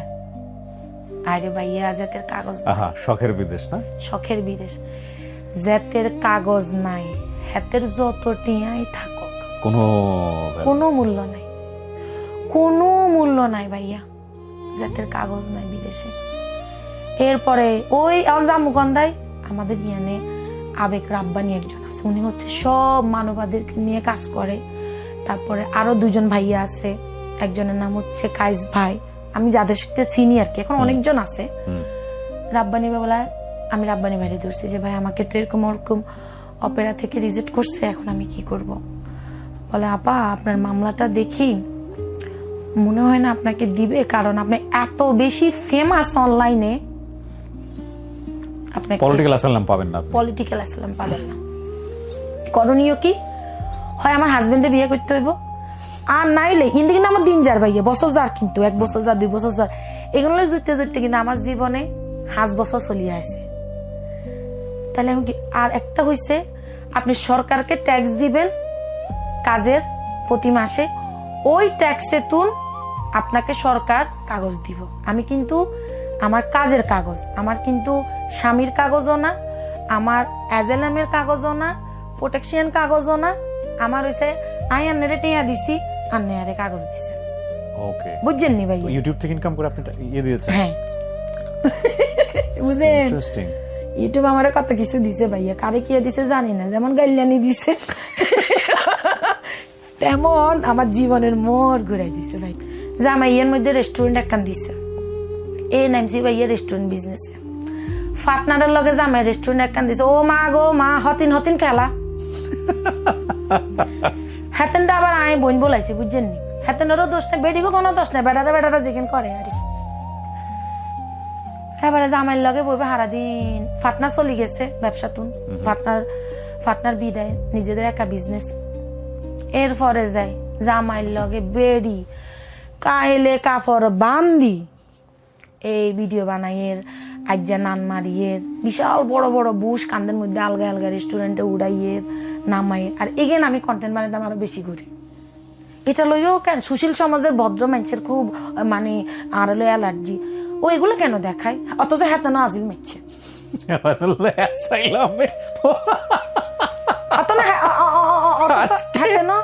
হাতে না ভাইয়া, বুঝছেন নি, আমি ভিডিওটা বেশি এডিট করব না, একেবারে যেরকম ব্র আছে এভাবে দিয়ে দিব, আর it will be like boom. এমনিতেই আপনি এখন সোশ্যাল মিডিয়াতে খুব আলোচনায় আছে, হিঙ্গানো কমু ভাইয়া। জীবন আমার হয়ে গেছে কিরকম জান, আমি বন্দি কারাগারে, আমার একদম মানে আছি গো মা বিপদে, আমি আসলে বিপদে আছি ভাই, যেখানে যান সেখানে ভাইরাল, একদম ভাইরাল। প্যারা এখন কেমন কুম্বা গাছ লাগায়, কুম্বা গাছ আমার লগে বেমানি করে, 15-16 কেজি এলা কুম্বাইকে দড়াই দিয়ে হারে, হিয়ার লগে কন্টেন্ট বানায়, মজা লাগে। এরপরে জামাইয়ের লগে রেস্টুরেন্টে নন স্টপ কাজ করি, হেগেনো শাড়ি। সুশীল সমাজের মানুষের কথা হচ্ছে বিদেশটা এত এত ইয়া না, এত কিছু রাখি কেন, দেখে কা এত দেয় তার না কিনলে আপনারা কি মানে সরকার আইসে দ তোমাকে কাগজ দিয়ে দিছি, কার্ড লই চলি যাও, আপনি কষ্ট করেন না, তাহলে আমি কষ্টগুলো দেখালে আপনাকে সমস্যা কি, আপনাকে তো কোনো সমস্যা নেই। হেটাও হেতা গো অ্যালার্জি কিলে দিয়ে, এটাও সত্যিকারের জিনিস দেয়। 5 বছরের ডিসেম্বরের মাথায় আমি সরকারকে ট্যাক্স দেওয়া শুরু করছি, মেতে যাই ডিক্লার হয়েছে, আমার কাগজ হয়ে গেছে। কিন্তু কাগজ আইয়ে না। ডিক্লেয়ার বই গেছে মে, জুন, জুলাই, কাগজ আমার আইয়ে না ভাইয়া। কি আরে ডিক্লেয়ার হয়েছে, কাগজ আইয়ে না। আর দেশে যাইতাম না। অগাস্টে যায় আমাকে এম্বাসি থেকে ফোন দেয়, যে ইমেল করছে, যে আমাকে আবার ফোনও করছে ভাইয়া এম্বাসি তুন ফোন করছে। তো ফোন করবার যে তোমার এত তারিখে তুমি ফিঙ্গার দিবা। ফিঙ্গার দিয়ে প্রথমে একটা আপনার এরকম কাগজ দেয়, যে কার্ডের যে কাগজ, এসে আমার কার্ডটা দিয়ে দিতাম, এই কাগজ দেয়। এই কাগজ দিবার হরে তারপরে যে আপনার কার্ডটা হইতে কারো 15 দিন লাগে, কারো 3 মাস, মানে এটা হেগো ইচ্ছা সময় ধরি দেয় আর কি। কাগজটা যখন লইতাম গেছি না ভাইয়া, আমি খালি মানে হাইরে কাগজ, তোর কারণে আমি কত কষ্ট করছি ফ্রান্সে। কত বছর পরে পাইলেন? 8 বছর পরে। 8 বছর পরে কাগজটা কি, মানে এটা কিসের কাগজ? কাগজ হচ্ছে আমার, আমি হচ্ছে ওয়ার্ক পারমিট যেটা, ওটা পাইছি। মানে আপনি এখন ফ্রেঞ্চ স্টে করতে পারবেন এবং ওয়ার্ক পারমিট? হ্যাঁ, কিন্তু আমার কাজের উপরে থাকতে হবে। কাজে তুমি বাইরে আমার কাগজ নিয়ে যাবে যে কোনো সময়। কাজ আমি সরকারের কালে নিয়ে খাবাম। মূল বিষয়টা হচ্ছে আপনি ফ্রান্স এখন বৈধ। আগে ছিলেন 8 বছর ধরে বিভিন্ন সিস্টেমে ছিলাম। আপনার মতো অনেকেই এরকম, অনেকে আছে, অনেকে, কিন্তু কাগজ হয়ে যাবার হরে এখন ভুলি যায়। আমি জীবনে ভুলতাম চাই না, আমি হারা জীবন মনে রাখবো। কিন্তু লাইফ রিস্ক, অনেক রিস্ক। ধরেন আমার হাজবেন্ড ছিল, যার কারণে আমার একটা সেফ জোন ছিল। যাদের হাজবেন্ড নাই, বুঝেন ওই ধরনের আপুদের কত কষ্ট হয় না, ওই ধরনের ভাইয়াদের অনেক কষ্ট হয় না বলেন? অনেক কষ্ট তো, অনেক কষ্ট। ধরেন আপনি অনেক বাংলাদেশে অনেক ভালো একটা ফ্যামিলিতে বিলং করছেন, আপনি অনেক ভালো একটা চাকরি করতেন, কিন্তু আপনার মাথার মধ্যে বুঝছেন যে আপনি বিদেশ যাবেন। কাগজটা যদি না হয় ভাইয়া, আমরা থালা বাসন ধোয়াতুন শুরু করি সব করতে হবে। যেখানে আপনার এখানে 2-3টা কর্মচারী আছে, আমি করছি না ভাইয়া। বাথরুম পরিষ্কার করছি, ঘর মুছছি, রেস্টুরেন্টের মাংস কাটছি, দিনের পর দিন 60, 70টা 100টা সিঙ্গারা বানাইছি, আপনার বিরিয়ানি বানাইছি। কাম করছি না? কাম তো আসলে লজ্জার কিছু না। মানে আমি উদাহরণ দিলাম, যদি একটা মানুষের কাগজ না হয়, কত কষ্টের জীবন। তার উপরে মানুষের যখন কইতো আপনার তো কাগজ নাই, আপনাকে যদি কাজে কন্ট্রোল করে আপনাদের কিন্তু জরিমানা হবে। যে রাস্তা দিয়ে আঙ্গুর রেস্টুরেন্ট একদম রাস্তার লগে আসছিল, পুলিশটা আড়িয়ে যায়, রাস্তার উপরে সিবের তলে দিয়ে বই থাকতাম ভাইয়া, লাজা আমার না ধরে পুলিশ। মানে কতটা, অথচ স্যার আমি ইউটিউবিং করি, বিন্দাস ইউটিউবার। ভিতরের গল্প কে জানে, দেখে তো মনে হয় কত আনন্দে আছে। না, আনন্দে নাই। এই কাগজের প্যারায় আমি 2022 অগাস্টের 16 তারিখে ব্রেন স্ট্রোক করি। আমি বললে ভিউর জন্য আমার এই ব্রেন স্ট্রোকের পুরা ভিডিও ক্যাপচার করে ছাড়তে পারতাম না, সারি না। আমার মগজে রক্তক্ষরণ হয়, পুচের মতো জমে যায়। ডাক্তার রাত 3টার সময় টেস্ট করে পাইছে যে আমার অপারেশন করতে হবে, হয় এখান দিয়ে চামড়া কাটি বাইর করতে হবে, আর নাহলে পিঠের পিছনে শিং মাছের রক যেরকম টান দিয়ে বাইর করে না, এরকম ভাইয়া 5 দিয়ে রক্তটা টান দিয়ে সিরিজ দিয়ে বাইর করছিল। যার কারণে আমি অনেক সময় কথা বলে যাই। আমি আপনাকে একটু পর বলতেছি না যে ভাই আমাকে কথা নোট করে দিয়ে, আমি কথা বলে যাই, কথা মনে রাখতে পারি না, নাম মনে রাখতে পারি না। ধরেন আমি আমার এটা খুব, কিন্তু তারপর আমি বলবো আমি অনেক স্ট্রং, আমি বাঁচতে চাই ভাইয়া। ইভেন যতদিন আমি টিকে থাকবো ততদিন আমি জীবনের সাথে যুদ্ধ করে যাব। আমি কারো কাছে হাত পাততে চাই না ভাইয়া। আমি নিজে ইনকাম করব, নিজে খাবো, যা মন চায় তা করব, কিন্তু আমি বাঁচতে চাই। এই অপারেশনের পরে হয়েছে কি ভাইয়া, মানে চোখে একটু কম দেখি, আর হচ্ছে মানে কথা ভুলে যাই, আলোতে বেশি থাকতে পারি না। আলোতে মানে ডাক্তার বলছিল যে 9.5 ঘন্টা থেকে 10 ঘন্টা আমার ঘুম যাওয়া খুব দরকার প্রতিদিন, কিন্তু ঘুম তো হয় না। কানে শো শো করে, কানে সবসময় ড্রপ দিতে হয়, চোখে চশমা পরতে হয়, কিন্তু এগুলো তো কখনো বলে আমি ভিউ টানি নাই। আমি বাংলাদেশে চলে আসলাম না কাগজ হওয়ার পর পরে। হ্যাঁ, আর 1 মিনিটও দেরি করি না ভাইয়া। আয়শা তো যে কাণ্ড হয়ে গেল, কি হয়েছে বলেন তো? আমি নিজেও এখন পর্যন্ত জানি না, আমি শুধু জানি আপনি ভাইরাল, এসেই ভাইরাল। ঘটনা হয়েছে কি ভাইয়া শুনেন, আমি যে ভিডিওগুলো বানাই, আজকে 2019 থেকে এটা 2025, কত বছর ভাই? 6 বছর না? আমার যারা আসলে 6 বছরের, যারা একদম আমার বিগ ফ্যান, যারা আমাকে একদম কাছ থেকে জানছে, তারা কিন্তু আমাকে নিয়ে একটা কমেন্টস করে নাই। কারণ তারা আমার রেগুলার ভিডিও দেখছে, তারা বুঝে আপনাকে, তারা টেস্টটা বুঝে, যারা আমাকে নিতে পারতেছে না। ফ্রান্সে আপনাদের দোয়ায় আল্লাহ তুমি এরকমই আমাকে রাখিও, আমি নাম্বার 1 ইউটিউবার। আমাকে ফ্রান্সে এখন অব্দি আমি টিকে আছি, যেটা অনেকে নিতে পারতেছে না। আমার কত হয়েছে ভাইয়া, আমি যদি আপনি ঘৃণার মানুষ হই, আপনি কি করবেন? আমাকে নিয়ে কিছু লিখবেন? লিখবেন নি? কোন লিখতেন না? কিন্তু ঘৃণার মানুষ হলে মানুষ কেন লাগে? তার মানে হেতারাও চাই দুগা ফলোয়ার অড়ক। এটা তো টিকিট কাটলাম, আইফোন কিনছি ভাইয়া। ওকে, আপনি এরকমই থাকেন সারা জীবন? হ্যাঁ বলেন। নিজের টেনে দিয়ে আইফোন কিনছি। আমি বলছি দেখো জানে মন, আমি বাংলাদেশে যাবো, আমার অনেক ভিডিও বানাইতে হইব। আমি একখান আইফোন কিনি লই, আমি ভিডিও বানাবো একদম জিয়ান, একদম হাইস্ট, তুমি আমাকে সেটা কিনে দাও, মানি ইজ নো প্রবলেম। কি লই আছি জানেন? কোকা শ্যাম্পু আর কোকা চকলেট লই, আর কিছু চিন্তা না। আর ইয়ানে যত প্রমোশন হাইয়ের, মারে ইচ্ছা তরবে খাবাম, ভাই বোনদের ইচ্ছা তরবে খা, হ্যাঁ অসুখ হয়ে যাক, দরকার হলে তোরে ওষুধ আবার খাবাম, তারপরে খা। 8 বছর তো করে লইতে খাইতে মারি ন, খা, আয় মরি যাবো হাসরের ময়দানে। আর এই ভাই বোন আল্লাহ কথা কইব, আমার বাপ আল্লাহ কথা কইব, আমার মা আল্লাহ কথা কইব, খা মরি যা। এখন অনেককে ভাইয়া কইতে পারে হিটি খালি মা বাপের কথা কয়, হোর ভাইয়ের কথা কয় না। হোর বাইরে তো আল্লাহ দিছে ভাইয়া, হোর ভাই 4 একবার কিনি 20 বার বেচতে আসবো ভাইয়া। আমার এক গে ননসে 3-4 গে করে ঢাকা শহরে বাড়ি। আমার ভাসুর রে আল্লাহ কোটি কোটি টিয়ার মালিক করছে ভাইয়া, হোর বাইলে তার টেনশন নেই। আমার তো বড় ভাই নেই, আমার শ্বশুর বাড়িতে মানে আল্লাহ দিছে ভাইয়া, মানে আল্লাহ গুনটা মনে হয় ডালি ডালি দিছে ভাইয়া টিয়া হইছে।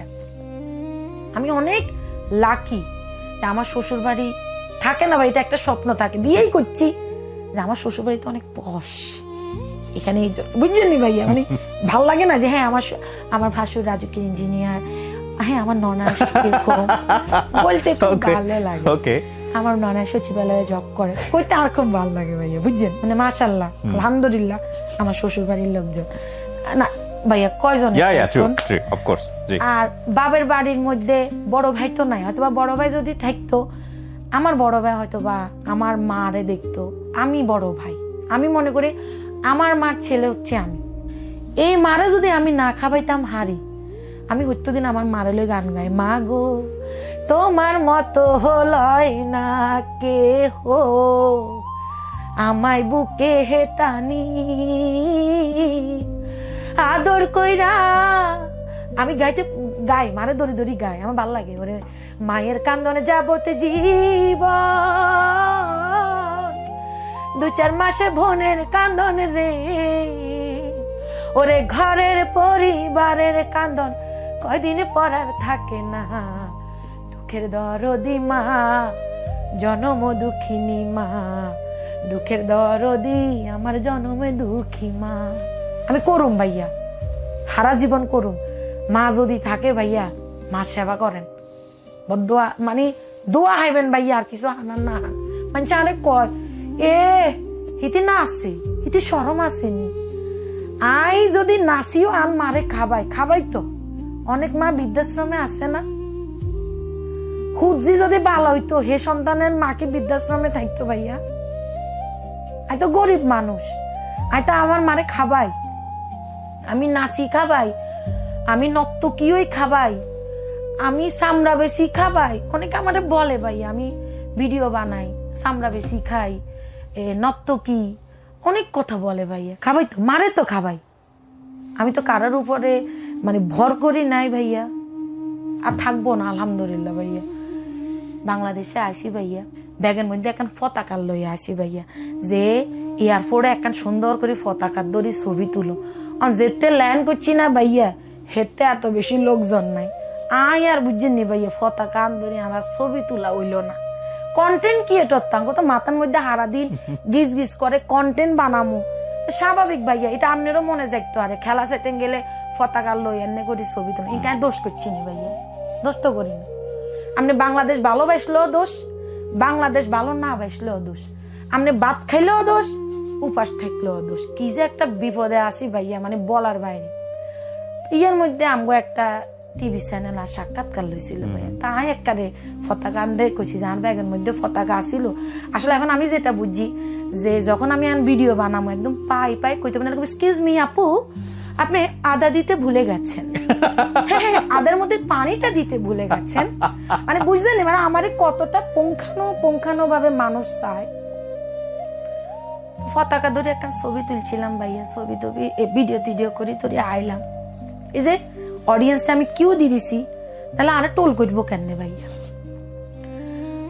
হারা রাত ভাইয়া ফেলেনের মধ্যে ঘুম যাই, খালি কতক্ষণে বাংলাদেশে যাবো। আর একখানে হরর জানালে দিয়ে বইটা মারি না ভাইয়া, সিট হচ্ছে মাঝখানে, জানালে দিয়ে চাইতে মো হারিয়েন না। খুব ইচ্ছা ছিল ওই যে গানিক আছে না, ওই ইনস্টাগ্রামে থাকে না, ওই বেবি আনা ডনা করে গাছে ফেলেনগঞ্জ যায়, ইচ্ছা কেন ভিডিও বানাবো, মেলা ইচ্ছা ছিল, হিয়ানো বানাইতে মারি না। এরপরে তো যাক ট্রানজিট হয়েছে জেদ্দাতে বেগুনটা দে শুরু হয়েছে। আপনি কন্টেন্ট ক্রিয়েটর না, আপনি টিকটক বানান না, মাগো আরে এত মানুষ চিনে, লগে লগে মাস্ক চিন দিয়া লেছি ভাইয়া। মাস্ক চিন্দি চুপচাপ বসে রয়েছে, লগে আনাক গে ছোট বোন হিটি জামাই আবার পাইলট, হিটিও আছে। অনেক গেলে একটু পর মজা করে, হিটি জামাইও মজা করে, ও তুমি তো অনেক ফেমাস, খুব ভালো লাগতেছে, সবাই তোমার দিকে তাকায়, দূর চুপ থাক, কথা কইছে। অনেক জানতো ভাইয়া বাংলাদেশের নামি যে আমি এত বড় একটা জুতার বাড়ি খামো, এটা তো আমি জানতাম না ভাইয়া। আমি খালি কইয়ে চুপ থাক কিছু করছে, চুপ থাক মাতিচ্ছা কিছু করছে, চুপ থাক। ভাইয়া সিট হচ্ছে আর দুই প্রবাসী বাইর লাগে, দোনো ভাই নন স্টপ টিকটক স্যার ভাইয়া। আর আমি জানালা দিয়ে এমনি বলেছি মাস্ক আর হিন্দি মাস্কও খুলতে মারিয়েন না ভাইয়া। একটু পরে বলে কি আপু আপনি রেহানা রাখিনো, আপনি টিকটক করেন না? আর ওই বোন হারামজাদি এক কি সাবা কথা কম কথা, মানে নিজের কাছে কেমন একটা ভালো লাগা শুরু করছে। কে জানতো আমার কোয়ালে যে আসতে দিন ধরি বুঝছেন। এরপরে যা প্ল্যান করলো বাংলাদেশে নামলাম, নামার পরে সাক্ষাৎকার দিলাম দিবার ওরে বাসা ঢুকতে পুরা গাইড থেকে হ্যালো বাংলাদেশ চলি আইসি এ দেখো আমি চলে এসেছি, কি খুশি ভাইয়া আমি। কে জানতো ভাইয়া তারপরে যে আমার লাই কত কিছু আছে গো। এখন করতে খুশি তো মারে ধরছি, একটুও কান্দো না ইয়েন না। ও মারে দেখছি যে আমি তো শক্ত গেছি ভাইয়া, কারণ এত কাঁদছি আমি আসতে বছরে। আমার কথা যে আমার মা কান্দক, আমি ফিল করি আমার মার কান্দন। এখন আমার ছোট হয়ে গেছে ভাইয়া, কত মারে থুই গেছি, হুয়ে গেছে, ছোট হয়ে গেছে, আগে তো নরম হয়ে গেছে একেবারে। দোয়েল পাখি তাকির বাচ্চা হইলে যে ইচ্ছা কু কু করে না, আর মা একেবারে এরকম হয়ে গেছে, নরম সরম হয়ে গেছে ভাইয়া। তো রিজন কান্দের ভাইয়া, মনে যে মার কইলজা খালি দুব করেন। আমি কান্দি না, আমি যদি কান্দতাম, কারণ আমাদের তো আমি কানলে আমার ব্রেনে লাগতো আবার অসুস্থ। আমি অসুস্থ হইতে চাই না, আমি যে কয়দিন বাংলাদেশে আসি আমি অসুস্থ হইতে চাই না ভাইয়া। আমি আজ আল্লাহ আসি তো আপনি কান্দিয়েন না মা, এনে কান্দিয়ে না, কিন্তু আমার ভিতরে হারি যায়। আমি কান্দি, আমি আপনার সিঁড়িতে উঠতে খালি কইের আজ যাই আর ভাইয়ের কাছে বিচার দিমু, আজ যাই আর ভাইয়ের কাছে বিচার দিমু। আমি খালি কইতেছি যে আজ যাই আর ভাইয়ের কাছে বিচার দিমু, আজ যাই আর কিলে জানি খালি কইের আজ যে ভাইয়ের কাছে বিচার দিমু। হিয়ার হরের দিনে ভাইয়া হারা রাত তো ঘুম যাই না আইসি। আপনার একটা প্রশ্ন করি, ধরেন আপনি 8 বছর বিদেশ আসিলেন, আপনি আসার পরে নগদে কি আপনার কাছে বাংলা টিয়া থাকবো? না, থাকবে না, সময় লাগবে। তাহলে আই কেন ভাইয়া অপরাধী হইলাম? কি হয়েছে ঘটনাটা? বিজয় সরণিতে আমি গেছি, ডানাবাই জোস আছে না, ডানাবাই জোসের বাসা আরে দাওয়াত দিছে, খালাম্মা আবার বিদেশ চলে যাবো বই। আমি খালাম্মারে দেখবেলা বলি যামু, তো বেলি ফুল আলারে দেখি আনে ভিডিও আনো দে আমো ভাইয়া। তাই একটা ভিডিওতে কয়ে আফুরা ভাইয়ারা দীর্ঘ 8 বছর হরে আই যে বেলি ফুল হাইছি, আই যে বেলি ফুল কেন কি গলো এইদিকে আয়, এই তোর বেলি ফুলের দাম কত? বলে 30 টাকা কইরা, আমনে 5টা 120 টাকা দিয়ে। তা আমি কইছি না আমি 120 টাকা দিব না। তোর বেলি ফুল কত কইরা, একদম এমনি অ্যাক্টিং ভাইয়া, কত কইরা? বলে যে আমি এত করে, না আমি তো দিব না, আমি তোর 100 টাকা দিব, দিলে দে না দিলে নাই, একদম অ্যাক্টিং ভাইয়া। বলে না আমি তো সিগন্যাল সাইডা দিব, ড্রাইভার আপনারা আমি ভিডিওটা দিব ভাইয়া, ড্রাইভারও ছাড়ি দিব, দিলে দে না দিলে নাই। বলে আর 20 টাকা দেন, আরে আমি গরিব তুই আর ভিক্ষা দে। এই ভিডিওটা বানাই ছাড়ছি ভাইয়া। আমার ক্যারিয়ারে আমি ওপেন বুক, ওকে, এমন কোন মানুষ নাই আমার বাবা মা ধরে ওহো আমারে গালি দেয় নাই, এমন কোন মানুষ নাই। আমি প্রবাসীদের জন্য কত ভিডিও বানাইছি, আমাকে গালি দেয় নাই। এমন কোন মানুষ নাই আমাকে স্কিনে উঠায়, এক হাতে মূলা এক হাতে কলা নিয়ে ঝাড়ু নিয়ে আমাকে গালি দেয় নাই। তারা কখনো আমার সাথে বসে কথা বলারও ওই সময়টা পাবে না। কিন্তু এটা আমি কোনো দিনও ভুলবো না। এর মধ্যে যখন এই ভিডিওটা করে আমি ছাড়ছি, ছাড়ার পরে ডানার বাসায় ভিডিও ভাইরাল। আমার ডানা করে আমার বোনের ছেলে তখন আমার গাড়িতে বলতে তুমি ভিডিও দিও না, মানুষ তোমাকে বকা দিবে। আর কি মানুষ আমার জানে আমি যে মজা করি, আমি বুঝি নাই ভাইয়া মানুষ আমার গোষ্ঠী উদ্ধার করে দিব। আমি ডানাগো বাসাতে আরেকটা ভিডিও মিথ্যা বানাইছি যে তোমরা কি মনে করছো আমি মেরে টাকা দিই, ওটাও মজার চলে যে তোমরা কি মনে করছো আমি টাকা দিই না, আমি টাকা দিছি, তুমি গালি খাইছি। বাবারে বাবা, বাঙালি যে এত টিকটিকি ভাইয়া। ওই মাইয়ারে বাইর করছে, ওই মাইয়ারে বাইর করছে। আর অনলাইন প্ল্যাটফর্মে সবাই কন্টেন্ট ক্রিয়েটর থেকে শুরু করে যাদের আমি ভাইরাল করছি, যারা আমার সাথে লাইভ করছে, যাদের সাথে আমার 2 মিনিট 5 মিনিট কথা হইছে, তারা আমার নিয়ে লিখছে ভাইয়া আমি খারাপ, আমি খারাপ। অডিয়েন্স অলওয়েজ রাইট, অডিয়েন্স পানির মতো ভেসে দিতে পারে। যে অডিয়েন্স গুলা করছে ভাইয়া, হে অডিয়েন্স গুলার মধ্যে তার তোমার মধ্যে কোনো ব্যবধান নাই। তোমরা আমারে চিনো না, তোমরা আমার ঘরে খাইছো না।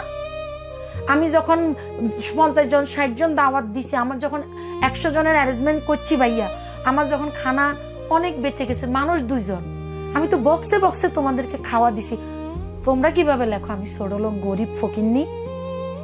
তার মানে হিংসা, হিংসা না ভাইয়া, জেলাসি। এমন কেউ নাই ভাইয়া এই 20 টাকার জন্য এত কিছু, এই 20 টাকার জন্য মনে হচ্ছে আমাকে ফাঁসির কাঠগড়ায় দাঁড় করাইছে। তুই খুনি, তোর ফাঁসি চাই, তুই খুনি, এরা ফাঁসি দে, এরা এখনই ফাঁসি দে। আমি আরেকটা কথা বলি, আমার কাছে মনে হয়েছে আমি মরা একটা গরু, ডাস্টবিনে মরা গরু ফালাই দেয় না, কুত্তা মরে গেলে, মরা গরু শিয়াল কুত্তা মরে গেলে ডাস্টবিনে ফালাই দেয়, ওই কুত্তার মাংস ওই কুত্তাই খায়, কাউয়াই খায়, খায় না ভাইয়া বলেন? বিলাই খায়, কাকে সিরে সিরে খায়। আমার কাছে মনে হয়েছে 28 তারিখ থেকে এখন অব্দি আমাকে ছিঁড়ে ছিঁড়ে খাচ্ছে শুধুমাত্র 20 টাকার জন্য। অথচ আমার এত কত ভালো কাজ আছে, আমি রান্না করে করে মানুষকে রাস্তায় খাওয়াইছি, এটার প্রতিদান। আমি রেমিটেন্স যুদ্ধের জন্য দিনের পর দিন ভিডিও বানাইছি, এটা প্রতিদান। আমি কোটা আন্দোলনের সময় দিনের পর দিন ভিডিও বানাইছি, এটা প্রতিদান ভাইয়া। বলেন ওই মাইয়ারে বাইক করিয়ে আনছে, আনি ভিডিও বানান, তোমাকে 1000 টাকা দিছি, তোমার 5টা ফুলের দাম কত? এত। প্রথমে মাইয়ারে শিখেছে, মাইয়া কয় আপনি আসেন আমি আপনারে 200 টাকা ভিক্ষা দিব, 30 টাকা ভিক্ষা দিব। আমি শুধু দেখতেছি ভাইয়া, দেখতেছি, এখান থেকে আমি প্রমোশন করতেছি, চিল। আমার হাজবেন্ড আমাকে ওইখান থেকে ফোন দিয়ে বলতেছে তুমি জানো ফ্রান্সের অনেকে তোমাকে নিয়ে ভিডিও বানাইছে। আমি ওদেরকে কেউ চিনে না, আমাকে সবাই চিনে, এই জন্য তো তোমাকে আমি বলছি আমি আর কারোর সাথে মিশবো না, কারণ বাঙালি, আমিও বাঙালি, সেও বাঙালি, কেউ কারো ভালো নিতে পারে না। চিন্তা করি যদি ডক নাই, নকশা নাই, কালা সুরুত ইটি যদি মিলিয়ন মিলিয়ন ভিউ টানে, আমরা কি এর থেকে কম নাকি? আমরা পড়াশোনা করছি না? তোকে পড়াশোনা এখানে বান্দি বান্দি গড়িতে তুই রাখ, বিদেশে তুইও বাবুসি আইও বাবুসি, ঠিক আছে নি? আয় নাটক করে বাবুসি করি, তুই হোয়ালেয়া করি যে বাবুসি। ওই মেয়েটাকে দেখলাম যে আমি আসলে আপনার এই ভিডিওগুলো দেখা হয়নি আমার, আমি তো দেখলাম যে মেয়েটাকে বোধহয় সাজাচ্ছে আমার কলিগ। আসাতেছি ও আপনি সাজাইছেন পরে? বধু বেশে কন্যা যখন এলো রে। আপনি কি স্টেপ নিছিলেন পরে? এর তো কই এর তো ভাইয়া, আমি খালি তামাশা দেখতেছি ভাইয়া যে দাও করো তোমরা কতটুকু করতে আরো করিল। আমি তো মাইনের রিয়ান মার ভিডিও তো চিনি, দিশার আম্মুর ভিডিও থেকে চিনি।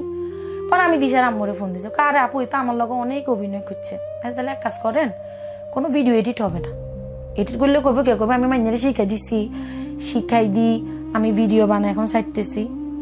তো সবাই বলতেছে আপনি কেন 20 টাকা দিলেন না? আরে ভাই আমি তো কইছি আমার কাছে টেয়াই আসিল না, আমি মাত্র আইছি, আমি কত দিব ভাইয়া? আসলে উনি অনেক বাংলাদেশ অনেক ইমোশনাল ছিল, হয়তো ভাবে চিন্তাও করেনি যে বাংলাদেশের কনটেক্সটটা চিন্তা করেন। যাই হোক, এটা আসলে কি বলবো বলেন, সোশ্যাল মিডিয়া তো এখন খুবই জাজমেন্টাল। ওইটাই বুঝ, আমি মানে ওটাও বুঝছি, মানে আমার ক্যারিয়ারে আমার কখনো রোস্টিং হয়নি, this is my first time. হ্যাঁ, এবং পুরো বাংলাদেশে নড়ে গেছে। এবার বুঝেন মানে সব ভাইরাল কিন্তু মজার না, বুঝেন আমার কেমন প্রেশারটা দিল, আমার আসার মজাটা কেমন ভাবে নষ্ট করলো। না ঠিক হয়ে যাবে ইনশাআল্লাহ। যাই হোক, হ্যাঁ তারপরে কি হলো? এর পরবর্তীতে আমি দিশার মারে বললাম যে কাজ করেন, বললাম না ভাইয়া এমন কোনো কন্টেন্ট ক্রিয়েটর নাই আমাকে নিয়ে লেখে নাই, এমন ইনফ্লুয়েন্সাররা না, অনেকে লিখছে আমাকে নিয়ে। এর মধ্যে যারা আমাকে একদম স্পেশালি চিনে, কাছ থেকে দেখছে, তারা কয়েকজনে আমাকে নিয়ে লিখছে, বাট না লেখার সংখ্যাই বেশি। এতে একটা জিনিস আমি শিখেছি, এতে আমি কি লিসেন লইছি জানেননি, সবাই তোমার বন্ধু হয় না, না ডেফিনেটলি না, সম্ভব না। এর পরবর্তীতে আমি দিশার আম্মাকে ফোন দিলাম, ফোন দিয়ে বললাম যে ওনাকে আমি আবার মজা করে বলি, ডেজি খালা আমাকে তো মানুষ গালি দিয়ে উড়িয়ে দিচ্ছে, ডেজি খালা কি করব? বলে আল্লাহ আফু বললেন না, ওর কাছে দুনিয়ার সাংবাদিক যাইতেছে, দুনিয়ার ভাইয়া কন্টেন্ট ক্রিয়েটরের মধ্যেও তো গ্রেট আছে না, যাইতেছে, এই নাও তোমাকে 5টা ফুলের দাম 5,000 টাকা দিচ্ছি, এই নাও তোমাকে 1,000 টাকা দিচ্ছি, ভালো, আমি খুশি হয়েছি। আমি না হয় কেনার জন্য ভিডিও করছি, আপনারা কেন করছেন?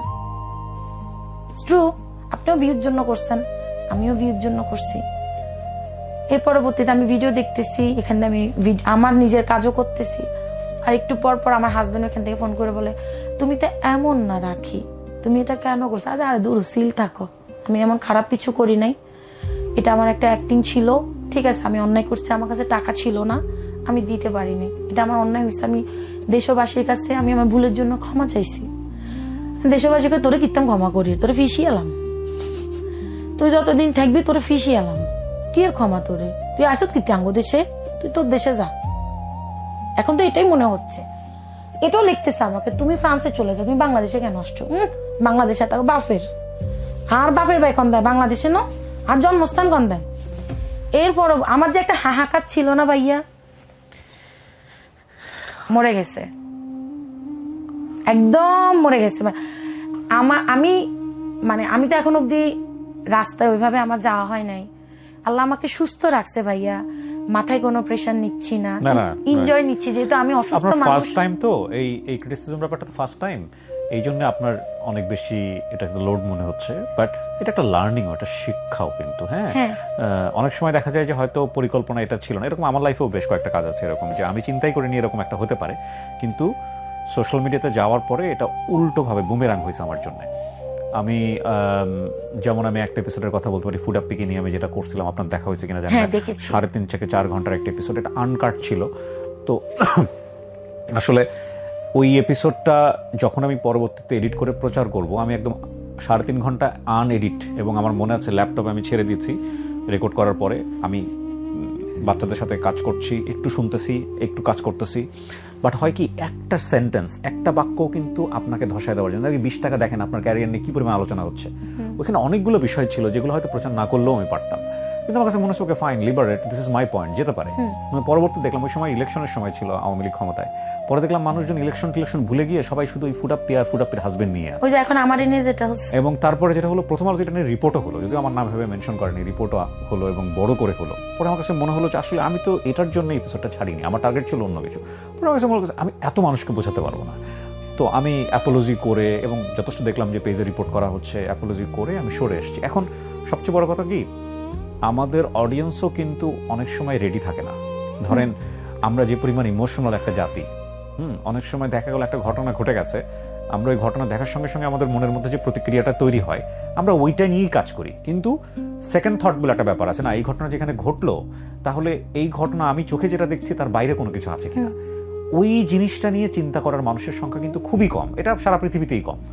তো আমি আসলে পুরো ঘটনা আপনার চোখেই শুনলাম। আমি 2-1টা ভিডিও দেখেছি সেটা হচ্ছে যে এই মেয়েটাকে সাজানো হচ্ছে, আবার 2-1জন সাংবাদিক খুব জোর করে ঢুকে যে ইন্টারভিউ নেওয়ার চেষ্টা করতেছে। সাংবাদিক না, আসলে ওরা কন্টেন্ট ক্রিয়েটর বা ওরা ওদের মতো করে মোবাইল জার্নালিজম করে। তো এরপর আমি খুব একটা মজা পাইনি, ইন্টারেস্ট পাইনি। আর আপনার ওই ঘটনার সাথে আজকের অনুষ্ঠানের কোনো সম্পর্ক নেই, কারণটা হচ্ছে আপনার সাথে আমার কথা হচ্ছে আরো 1 বছর আগে থেকে। আপনি বাংলাদেশে আসবেন, আপনার কথাগুলো বলতে চান, এভাবে কথা হচ্ছিল, সেভাবেই আপনাকে ইনভাইট করা। জি, তারপরে কি হলো, মেয়েটাকে আপনি নিয়ে আসলেন? এরপর না, এরপরে তো দেখলাম যে জিনিসটা বেশি, ওরা মানে এত বেশি টানতেছে। আমি দিশার আম্মাকে বলছি, আপা আপনি আমি কিন্তু সময় পাচ্ছি না ভাই, আমার এই কাজ ওই কাজ। হ্যাঁ আপা, আমি তো কালকে ফ্রি আছি, একটা কাজ করেন, মেয়েটা যেহেতু আপনার পূর্ব পরিচিত, আমি লাইভে যাব, আমি কোনো ভিডিও এডিট করব না, পরে করবো রাখিয়ে এডিট করে সারি দিছে। যেহেতু আমার জীবনে এটা প্রথম ঘটনা, একটা লিসেন নিচে ভাবিয়া করিও কাজ, করিয়া ভাবিও না। এর পরবর্তীতে ভাই আমি কি করছি, মেয়েটাকে আনছে, দিশার আম্মাও জানে না। এরপর আমি একদম মেয়েটাকে বিজয় সরণি, দাঁড়ান আমি নাম ভুলে যাই, এই জিয়া উদ্যানটা আছে না ভাইয়া, জিয়া উদ্যানের অপোজিটে গেটটা আছে না, ওইখানে মেয়েটাকে এখান দিত যে অনেক সাংবাদিক ভাইরা, মানে কন্টেন্ট ক্রিয়েটর যারা, ওনারা 20 টাকা জায়গায় 200 টাকা যারা দিচ্ছে, একদম মানে বিয়ে বাড়ি মনে হচ্ছে মেয়েটার বিয়ে লাগছে, এরকম ধরে রাখছে। এর পরবর্তীতে করছে, ওকে ওইখান থেকে হুন্দাই করে এনে, আপুরা মনে হয় যত সম্ভব হুন্দা বা গাড়ি করে এনে রাখছে। রাখার পর আমি সুন্দর মতো ওইখানে ঢোকার 3 মিনিট আগে লাইভে গেছি, যে বেলি ফুলের আজকে ইতি। লাইভে যাওয়ার পরে প্রায় মনে 19,000 মানুষ আমার সাথে লাইভে ছিল এট আ টাইম। আমার লাইভে 19 থেকে 24,000 গেছিল। এত বড় কিছু ঘটে গেছে বাংলাদেশে। মানে বললাম না, আমি খুনি, যে ওর ফাঁসি চাই শুধুমাত্র। ভাইয়া রাস্তায় তো হাজার পথ শিশু আছে, আমার দেশের মানুষ যদি এত সচেতন হইতো, রাস্তায় কি এত পথ শিশু থাকতো? আমরা যখন রিক্সায় বসি, আমাদেরকে অনেক গরিব বলে না, আল্লাহর অবস্থায় 2টা টাকা দেন, আমরা বলি কি মাফ করেন। আজকে সেটা আপনি স্ক্রিনে দেখাচ্ছেন না বিধায় মাফ করেনটা দেখছে না। এখন আমি ভিডিও ধরে, হ্যাঁ বলো ভিক্ষা চাও, আমাকে 2টা টাকা দেন, মাফ করেন, রাখি আপা মাফ করেন কইছে কিনলে কথা যুক্তি কিনা ভাইয়া বলেন? লাইভের মধ্যে আমি সবাই হয়ে বলছি যে আমি সরি, আমি এটা ভুল করি নাই, এটা আমার একটা কন্টেন্ট ছিল। আপনারা যেহেতু আমাকে ভালোবাসেন বা ঘৃণা করেন, আমি তো সবার ভালোবাসার মানুষ হইতে পারবো না, আপনারা আমাকে ক্ষমা সুন্দর দৃষ্টিতে দেখবেন। আসো বোন, তোমার জন্য, তোমার পরিবারের সাথে, তোমার সাথে আমি কথা বলবো। ওর বাসায় গেলাম, অনেক কন্টেন্ট ক্রিয়েটর হাজির। ভাই মনে হয়েছে কি, কই যে গেলাম, এত মানুষ, নিজের ধন্য মনে হয়েছে ভাই, মানে এত খুশিও লাগতেছে, এত মানুষ আমাকে দেখতেছে, মানে আমি নার্ভাস হয়ে গেছি, কারণ আমি এত বছর পরে আসছি ভাই, এত মানুষ দেখে তো অভ্যস্ত না, হাত পা কাঁপতেছে, ঘাম চিকন ঘাম বেরোচ্ছে। কারণ আমি হয়েছে কি ভাই, 8টা বছর আমি গরিব, তো ওই দেশে তো গরিব ধরেন, কিন্তু আমি তো ওই দেশে কিছু ম্যানার শিখছি। যেমন আপনি আমাকে 1 গ্লাস পানি দিবেন, আমার মুখ থেকে ম্যাক্সি জিনিসটা বাইর হয়, এগুলো তা শিখছে। আমি মানুষ দেখে খালি তাকাচ্ছি, আর দিশার আম্মা বলতেছে আপু একটু বই না, আমি এত মানুষ দেখে আমার নিজের কাছে এখন কেমন লাগতেছে, মনে হচ্ছে আমি খুনি। সবাই ক্যামেরা ধরে আছে। আমি বিশ্বাস করবো, যত ক্যামেরা দেখতেছি না, আমি মানে আমার চোখ মনে হচ্ছে জ্বলে যাচ্ছে, এরকম লাগতেছে আমার কাছে, আর কথাও বলতে পারতেছি না, আমার খুব হাইজেনিক হচ্ছে। তারপরে হচ্ছে আপনার ডিহাইড্রেশন হচ্ছে, খালি পানি খাচ্ছি ভাইয়া, একটু পর পানি খাচ্ছি। ওর বাবারে ডাকলাম, ডাকার পরে বললাম, একটা মজা করে ওইখানে একটা কথা হচ্ছে যে, বোন তোমার বাসা কত বড় একটা এলইডি টিভি, আমার বাপের বাসায় এত বড় এলইডি টিভি নাই। ওইটা নিয়েও ইস্যু হয়েছে যে এখানেও নাকি আমি ছোট লোকই প্রকাশ করছি। আমরা মজা করে অনেক কথা বলি না। এর পরবর্তীতে মেয়ের বাবার হাতে 5,000 টাকা, আর সারপ্রাইজ হিসেবে আমি মেয়ের একটা মোবাইল দিছি। এখন আমারে মোবাইলটা দিছি কেন, এই মাইয়ের কাছে ব্যাকে যায়, ধরো তোমার টাকা দিলাম, আজ থেকে আবার অনেকে কইতেছে কি এই মেয়ের ভিডিও থেকে যত টাকা পাইবো সব হিতিরে দিব, ছবি তো তাহলে হিতি কন্টেন্ট ক্রিয়েটর হলে সমস্যা কি? যা এক যেতন তোকে কলিগ আপনি কন্টেন্ট ক্রিয়েটর বানাই দিছি 1-2 দিনে 1 লাখ ফলোয়ার করে দিছি রিয়ামণি আমি করে দিছি হিদের দিকে তো চকিয়ে কায় বসে চল তোরে ব্রাইডাল মেকআপ করে দি ব্রাইডাল মেকআপ করে দি ডায়লগ দিছি কি বলেছিলাম না ভাইরাল করে দেব ভাইরাল অন ব্যাকের কত হইছে মেকআপ আর্টিস্টরা ব্যাক সেটি গেছে যে what is this is very bad কেন আমাদের মাঝে ওকে এনেছে কা আর জন আপনারা ইচ্ছা গাইলাই হতা আলাইছেন হেতে আপনি গো সুশীল সমাজের ভদ্র মানুষগুলো কই আসিলেন আপনারা আরে চিনেন না 20 টাকা দিনও দে আপনারা আরে কাঠগড়া দাঁড় করা আলাইছেন আমি খুনি আমি কি 20 টাকার জন্য খুনি ভাইয়া বলেন অন শুরু হয়েছে আর আমার ফেসবুকে ঢুকে যাচ্ছে না ও মাই গড সবাই খালি রিয়ামণি রাখি বইটা কেন করছে কন্টেন্ট ক্রিয়েটর তাহলে মাইয়ারা দিয়ে যদি আপনি কইতেন হারেন এই টাকা থেকে যা পাবো হিতিরে দিমু এত মানুষ রিয়ামণির আরে গাইলাইলেন তো রিয়ামণি দিয়ে আপনারা এতগুলো ডলার কামাইবেন তাও মাসের শেষের দিকে 12 টাকা কামাইছেন যেহেতু এখন আমি ফর ইউতে আসি তাহলে হিতি কন্টেন্ট ক্রিয়েটর হোক শালিশ মানি তাল গাছ আমার হইলে তো হইতো না ভাইয়া না হইলো না হইলো 2 লাখ মানুষ ইতির হলে ভিডিও বানাইছে প্রিয়ামণিকে কেন 20 টাকা দেয় নাই রাখিকে জুতা পিটা করো রাখিকে মামলা দাও রাখিকে বাঁশ দাও একদম এমনি ভাইয়া কত বিচ্ছিরি কথা স্মার্টদের কথা তো অন্যভাবে দেখাইলামই তাইলে এখন এতজন যেহেতু প্রতিবাদ করছে আমার প্রশ্ন আমনের মাধ্যমে 2-3 জন ওই যে মানবতার ভিডিওলা ভাইয়া দিছে আমি মানি সবাই তো আমার মতো ভিউ টানার জন্য ডলার কামানোর জন্য কন্টেন্ট বানাইছে ভাইয়া তাহলে সে কন্টেন্ট ক্রিয়েটর হলে আর আপনার কারো তো সমস্যা হবার কথা না সে কলিগ সে মেকআপ আর্টিস্ট না তার শখ থাকতে পারে তার মানে এখন আপনারা তার ইনসাল্ট করতেছেন যে কেন মেকআপ করছে সে তার মেকআপ করার দায়িত্ব আমার না আমি মোবাইল না দিয়ে কেন তারে বই দিলাম না যদি হিতিরে বই দিই হিতির বয়স কি 12 বছর হইতো ভাইয়া হিতির বাপ মা যদি হিতিরে হুয়াইতো হিতির বয়স তাহলে তো হিতি অন 12 বছরে কম ক্লাসে থাকতো 6-এ থাকতো না তাহলে আন্না আরেক কর হিতির বাপ মাই তো হিতিরে কোনোদিন হুয়াই না তারপর আমি জিজ্ঞেসি বোন তুই হইবি হইতাম না ইয়ে না দোষ অন হিতিরে 7 দিনের একটা ইভেন্টে দিছি প্রত্যেকদিন হিতি 1600-1700 টাকা করে ইনকাম করে অনেকে হিতির মধ্যে যে মেকআপ দিছি হিতির স্কিন নষ্ট হয়ে যেত না তো হিতি যে রোদের মধ্যে দাঁড়ায় হুল বিক্রি করে হিতির মেকআপ নষ্ট হয়ে জানো এক রিয়ামণিলা আমনে গো সবাই আমারে দুইয়া লাইলেন হারফিক দি জেড পাউডার দি 2 তামা করে 1000 রিয়ামণি রাস্তায় হয়ে রয়েছে কয়জন রিয়ামণি গুলো আমনে গো প্রাণ কান্দের আর যে রাখিয়া পারে ভাইরাল দেখি ব্যাকে হিসিয়ে লাইছেন আপনি অনেক বোল্ড ভাবে বলেছেন আমি এখানে একটা কথা বলি আপনাদেরকে আজকের এই ভিডিওটা অনেক বড় আমি যখন এটা রেকর্ড করেছি সে রাতেই আমি এডিট করে এটা ছাড়ছি বিকজ আমার কাছে মনে হচ্ছে রিসেন্ট ইস্যু এবং আমি আসলে রিসেন্ট ইস্যু নিয়ে খুব একটা ইম্পর্টেন্স দেইও না আমার কন্টেন্টের জায়গাটা থেকে তারপর আমার কাছে মনে হয়েছে যে সাম্প্রতিক সময়ে বিষয়গুলো যেহেতু অনেক প্রাসঙ্গিক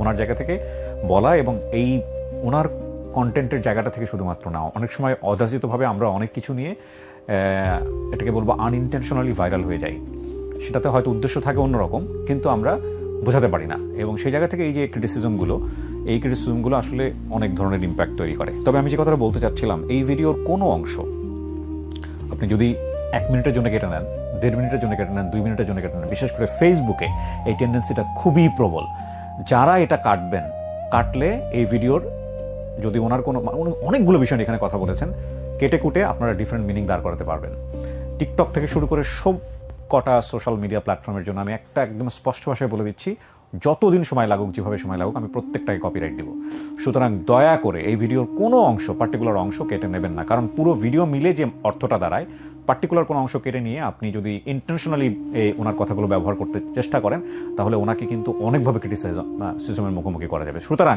এই কাজটা দয়া করে একেবারেই করবেন না এই ভিডিওর ক্ষেত্রে একেবারে পার্টিকুলারলি না রাখি আপা আমি ধন্যবাদ জানাই যে আপনি কষ্ট করে আসছেন এবং আয়শা আপনি মন খুলে কথাগুলো বলছেন আপনার কেমন হালকা লাগতেছে হ্যাঁ মানে মনে করবা আর আমের মনে পরিসঙ্গ মনে এই কন্টেন্ট ইস্যু না অনেক আগে থেকে আমি চাইলে ফেসবুকে স্ক্রিনশটে দেখাইতে পারবো হ্যাঁ যে উনি বাংলাদেশে আসছেন কিন্তু এই ঘটনার পরে ভাইয়া আমি জীবনে কান ধরছি ভাইয়া আমি দরকার হলে উপাস থাকবো তারপর কারোর বলবো না আমাকে 1 প্লেট ভাত দেন আমরা অনেক ভয়ঙ্কর ভাইয়া অনেক ভয়ঙ্কর। হ্যাঁ, আমরা জাতি হিসেবে খুবই ইমোশনাল জাতি, ব্যাপারে কথাটা সত্য, কিন্তু সবসময় একটা কথা মনে রাখতে হবে, আমরা এই ঘটনার প্রেক্ষাপটে বলছি না, এটা আমার নিজের জীবনের সেলফ লার্নিং থেকে বলছি, এবং আপনারাও অনেক সময় চিন্তা করে দেখবেন, যে কোনো ঘটনা আপনার সামনে ঘটে যাওয়ার সঙ্গে সঙ্গে মনের ভিতরে যে আবেগটা উদয় হয়, এটা সায়েন্স বলছে ম্যাক্সিমাম ক্ষেত্রে ওই ইমোশনটা রাইট থাকে না। কারণ ঘটনার পেছনের ঘটনা বোঝার জন্য আপনাকে একটু সময় দিতে হবে। সময় দিয়ে বিচার করলে আপনি দেখবেন আপনি যেটা চিন্তা করছেন তার বাইরে সেকেন্ড থট গ্রো করবে, এবং সেকেন্ড থটটা অনেক সময় আপনাকে রাইট ডিসিশন নিতে বাধ্য করবে। আপনি হয়তো একটা গালি দিয়ে চলে গেলেন, যে কোনো একটা ভিডিও দেখেছেন, খুব বাজেভাবে একটা গালমন্দ করে আপনি চলে গেলেন। ইভেন এই ভিডিওর নিচে হয়তো অনেকেই অল্প একটু দেখে গালমন্দ করে চলে গেছেন। আপনি হয়তো চিন্তাও করবেন না যে কাকে গালি দিয়েছেন, কি করেছেন, আপনি জানেনও না, এটা আপনার স্বভাবের মধ্যে হয়তো বা পড়ে। কিন্তু এই গালিটা যে লোকটা কাজ করে যাচ্ছে তার জন্য কত বড় ডিমোটিভেট হতে পারে, তার জন্য কত বড় মানে ফ্রাস্ট্রেশনের কারণ হতে পারে, ডিপ্রেশনের কারণ হতে পারে। সবসময় আসলে ফাইট করা যায় না, কারণ আপনারা যখন ভালো কিছু লেখেন, আপনারা যখন মানুষকে উৎসাহ দেন, সেটা কিন্তু আমাদের জন্য অনেক গুরুত্বপূর্ণ হিসেবে কাজ করে পরবর্তী ভিডিও তৈরি করার জন্য। যার মধ্যে সম্ভাবনা আছে তার সম্ভাবনা নষ্ট করে দেওয়ার মতো ক্রিটিসিজম করা, এটা কিন্তু অনেক বড় একটা অন্যায়। রাকেবা, আপনার জন্য অনেক দোয়া, অনেক ভালোবাসা। আমি এখানে একটা কথা বলি Sure. ভাইয়া, এটা আপনি কাইটেন না প্লিজ। হ্যাঁ, কাটবো না, বলেন। আমার মধ্যে কি আসলে কোনো প্রতিভা আছে ভাই? সেটাই বলতে চাচ্ছিলাম।